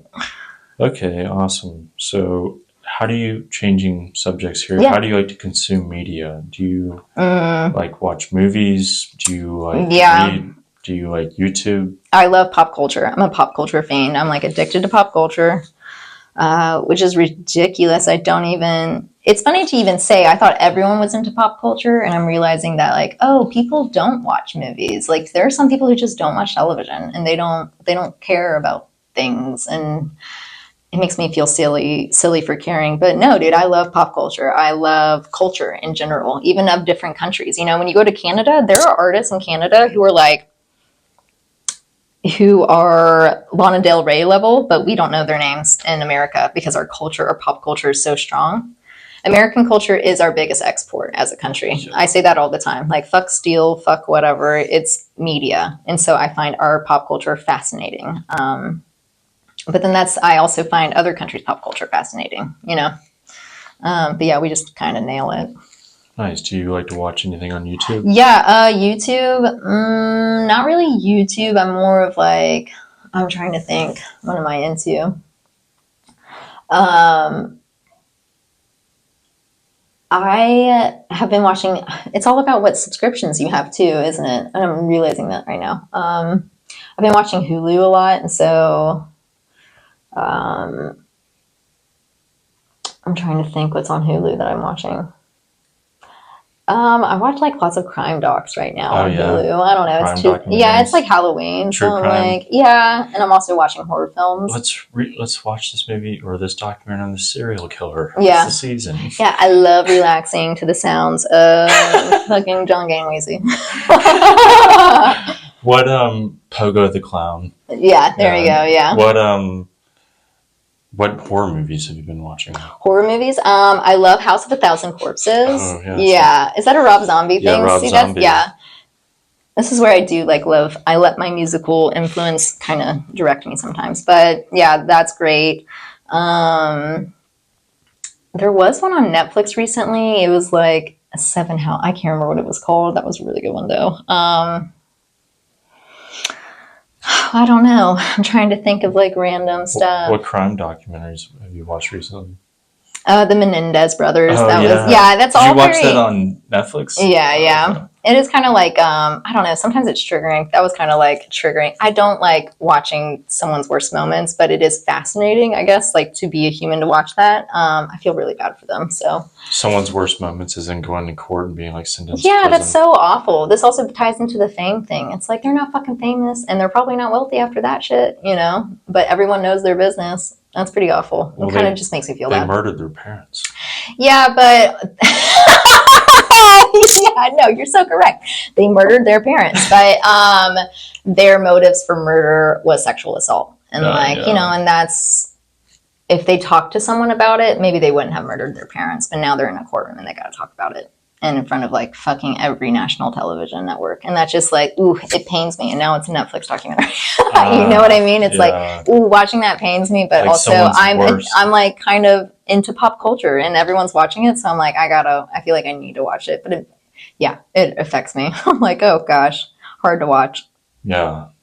Yeah, what else? I don't really know. Do you ever watch Unsolved Mysteries? Yeah. Oh, yeah. Yeah. I'm really into podcasts right now, too. Okay. I'm low-key trying not to be on my phone because I realize it's such a source for content. I'm so addicted to my phone. Yeah, it really is a black hole. But I have been listening. I do like podcasts. Ooh, there's a really cool podcast called Hysteria. I guess I'm like into the mystery of it, really, but it's about a group of, I guess, cheerleaders at this high school, and they all start developing these neurological tics, kind of like Tourette's, but they don't have Tourette's because they've never had it, and it's just occurring all of a sudden. And it's like a whole team of people. It's not just random people in a city. Anyways, they get diagnosed with hysteria. But everyone's like, this is it's like 2018 or something, 2019. And they're like, I don't think hysteria is the cause of this. And so they're thinking like, is it ergot poisoning? Is it all these things? I'm not going to spoil the podcast, but it is a fascinating podcast because they do find out in the end what it is. But it's just like, wow, to really just opt out and deny all these women's experiences as hysteria. That's crazy. Okay. Right. Yeah. To not even like be concerned about finding these teenagers. Just throw a label on it, and then the door. Like it's just hurting a couple kids. It's okay. Like that's crazy. Nice. But yeah, the mystery of that one's fun. Okay. Now, like, who are some of your favorite bands that you listen to? Yeah, I'm trying to think. Okay, yeah, love Snooper.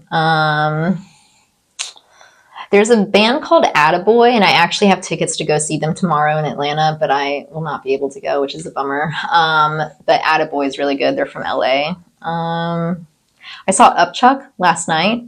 Not last night, the night before. They were opening up for the OCs, and Upchuck was awesome, dude. And I've been watching them open for lots of people, so to see them live finally was like, yes. Upchuck's played Dark Matter, too. So It's like, oh, yeah, to imagine a kick-ass band like that. In a small space is awesome. And again, why we love Dark Matter, because they're bringing great bands through. Yeah, I don't know. Okay. Is there anything else you'd like to add that I might not have asked you about? You have asked me about so much. I don't even know. I want to ask you about you, but I don't know. You what? I was like, I'm going to ask about you. Do you have a tip for anyone who's like trying to get into music in Nashville? A lot like what you said, have a plan, know what you want, then create a plan for getting what you want. Yeah. Like if you want to play more shows, go to more shows. Yeah. Basically become what you want to be.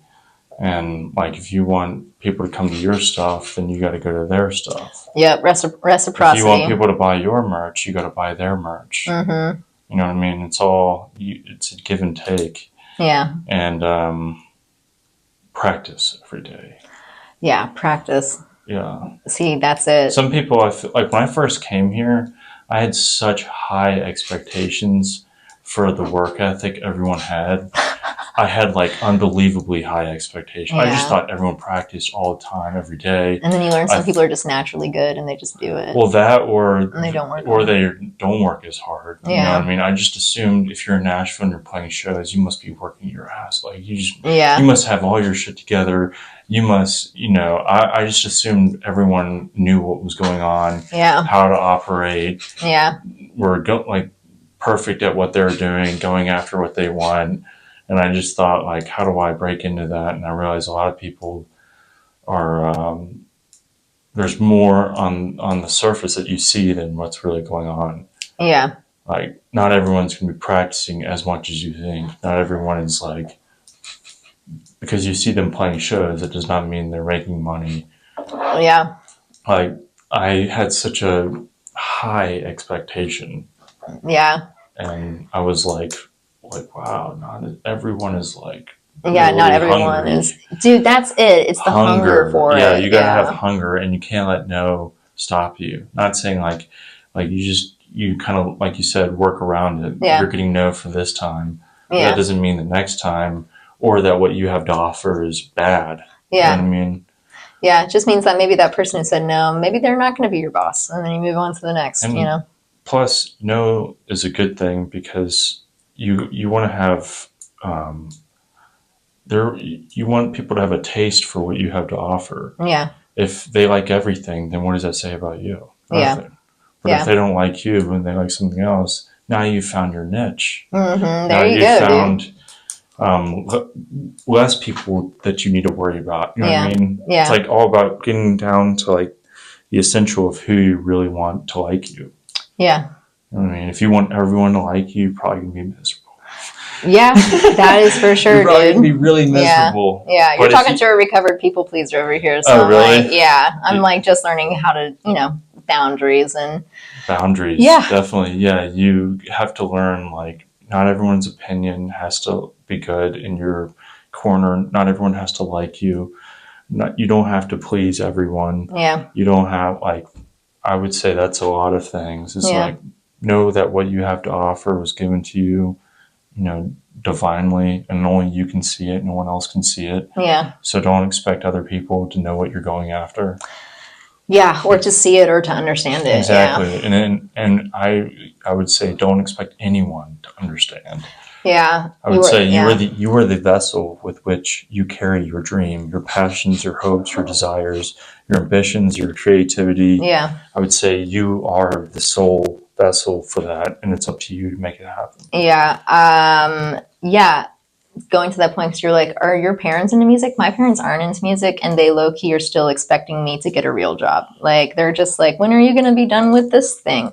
They don't get it or understand it at all. My mom, I think the first time she maybe understood it for a blip was I just started working for Margot, and Margot was on CBS Sunday morning or something doing an interview. Yeah, which is kind of cool. And I remember my mom loved CBS Sunday morning. And so I remember she texted me or called me or something, and she was like, oh my God, your boss is on TV right now. That's cool. And I'm like, yeah, it's almost like I have a valid job. That's crazy, right? And she's like, yeah, no, that is cool. And we're back to when are you going to get a real job? But it was nice for a second that maybe she understood, like, oh shit, like, oh, you can actually pay your bills with this. And it's like, yeah, I've been paying my bills this whole time, but thank you. Right. I know how it goes. Yeah. So people aren't going to understand it, but whatever, dude. If they don't understand it, they don't get to enjoy it. They can skedaddle. Yeah. I told my family a long time ago, don't expect my life to look like most people's lives. Yeah. Yeah. Yeah. I'm not going to be living the conventional lifestyle. Yeah. And guard your heart and guard what you find and hold dear. Yeah, because that's all you have in this world. Once everyone else dies, all you will have is yourself. Then you're sitting with yourself. And what you've held on to is what you get to choose as meaning for your life. Yeah, for sure. And so sometimes you want to keep that close to the heart and not necessarily reveal it to everyone. Yeah. There you go. Oh, that's also beautiful. Yeah. Because part of your art is for you and you alone. Mm-hmm. It's not necessary for everyone to know about it. Yeah. Because that's what keeps the spark within you alive. Yeah. You're always trying to find what used to, like, we would go after candy bars for. It's like we're still going after that same. It will give me something I don't currently have. Yeah. Yeah, I think it goes back to if you're in this shtick of music or art or whatever, being an artist, if you're in it for fame, do not proceed. Like, you have to be in it for yourself, and you have to be in it for, like, something's saying in you, I have to express this, and then it's that need of expression. That's why you should be doing it. Do not do it because you think you're going to make $1 million. Do not do it because you think you're going to get fans and adoration. Do not do it for whatever else you're thinking. Do it because you literally can't do anything else, Right. And I'll say this one final thing. If they don't pay you, they can't tell you what to do. There you go. So if you do it for free, you get to do it your way. There we go. And a lot of people are like, but I need to get money. Then find another way to make money. Because if you want to do your art, like, as soon as money's involved, people are going to start directing you. Yeah, if they don't pay you, you can do what you want to do. Yeah, because there's no skin in the game. Yeah. So be wary of that. If you want to make a lot of money, now you have a lot of hands in what you're doing. Yeah. A lot of hands in the honey pot. Right. Okay. Last question. Cool. What is something absurd you love or do? Secret talent of mine, I am really good at bird calls. Wow. Yeah, I love birding. This is so, I say it's so dumb. It's so silly. But no, I parrot sounds. Even sometimes I low-key do have like a touch of autism. So, and that's wrapped in with the ADHD diagnosis. But sometimes when I'm having conversations with people, I will catch myself repeating or miming, like I will say what they say, and I understand people think that's probably rude or that I'm mocking them, but it's literally not that. It's just this thing in my brain where I have to parrot things, and so I do it with people, but I do it with birds. And I'm really good at random bird sounds. A lot of beach birds I can do. I feel like I shouldn't reveal this on this podcast. This should be like a party trick. That makes you an artist. Yeah, there we go. Yeah, it's just for me. But no, I do love bird sounds. Can you do a bird sound? I'm trying to think of a good one that I can do. There you go. What is that? A dove? A morning dove? Maybe. I can do a mockingbird. I can do like a few one mockingbird call.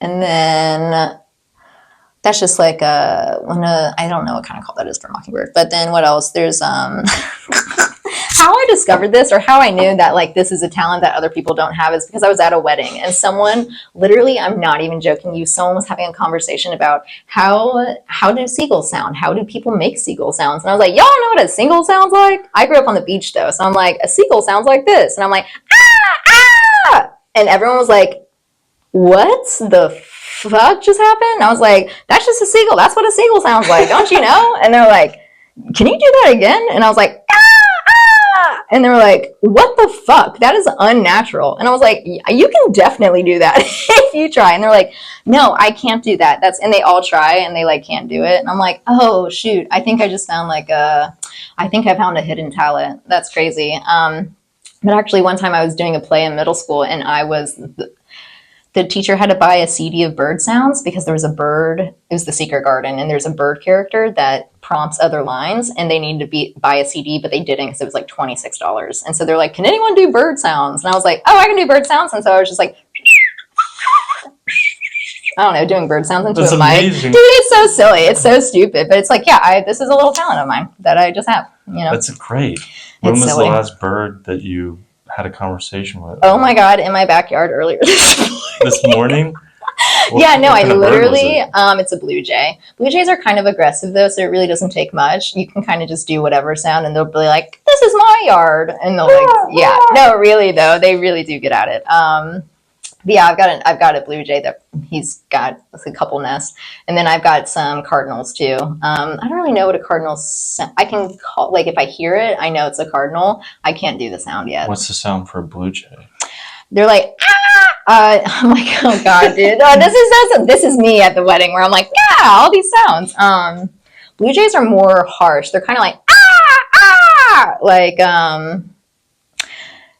oh, dude, if you heard it, you would know. I can point it out, but now I'm like, I can't do the blue jay sound. That's it though. It's like, I don't know. Fuck. That sounds more like a crow. What about an eagle?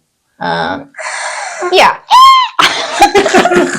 Yeah, I haven't practiced that one. I can't do that one. I'll practice it for you. Or a hawk. They like squeak, don't they? Yeah, I don't know how to do that one. Shit. Yeah, I'll work on all of these for you though. This is amazing. It's just a random thing. A random little I like talent. that you make noises. Yeah, noises it's fun. Are great. Really, what I like to do is just go in the backyard and just copy a bird, dude. That's what I do. Yeah, or jump up and down. Yeah, they actually come to you though because they're like, "What the fuck?" They're like, "What's happening?"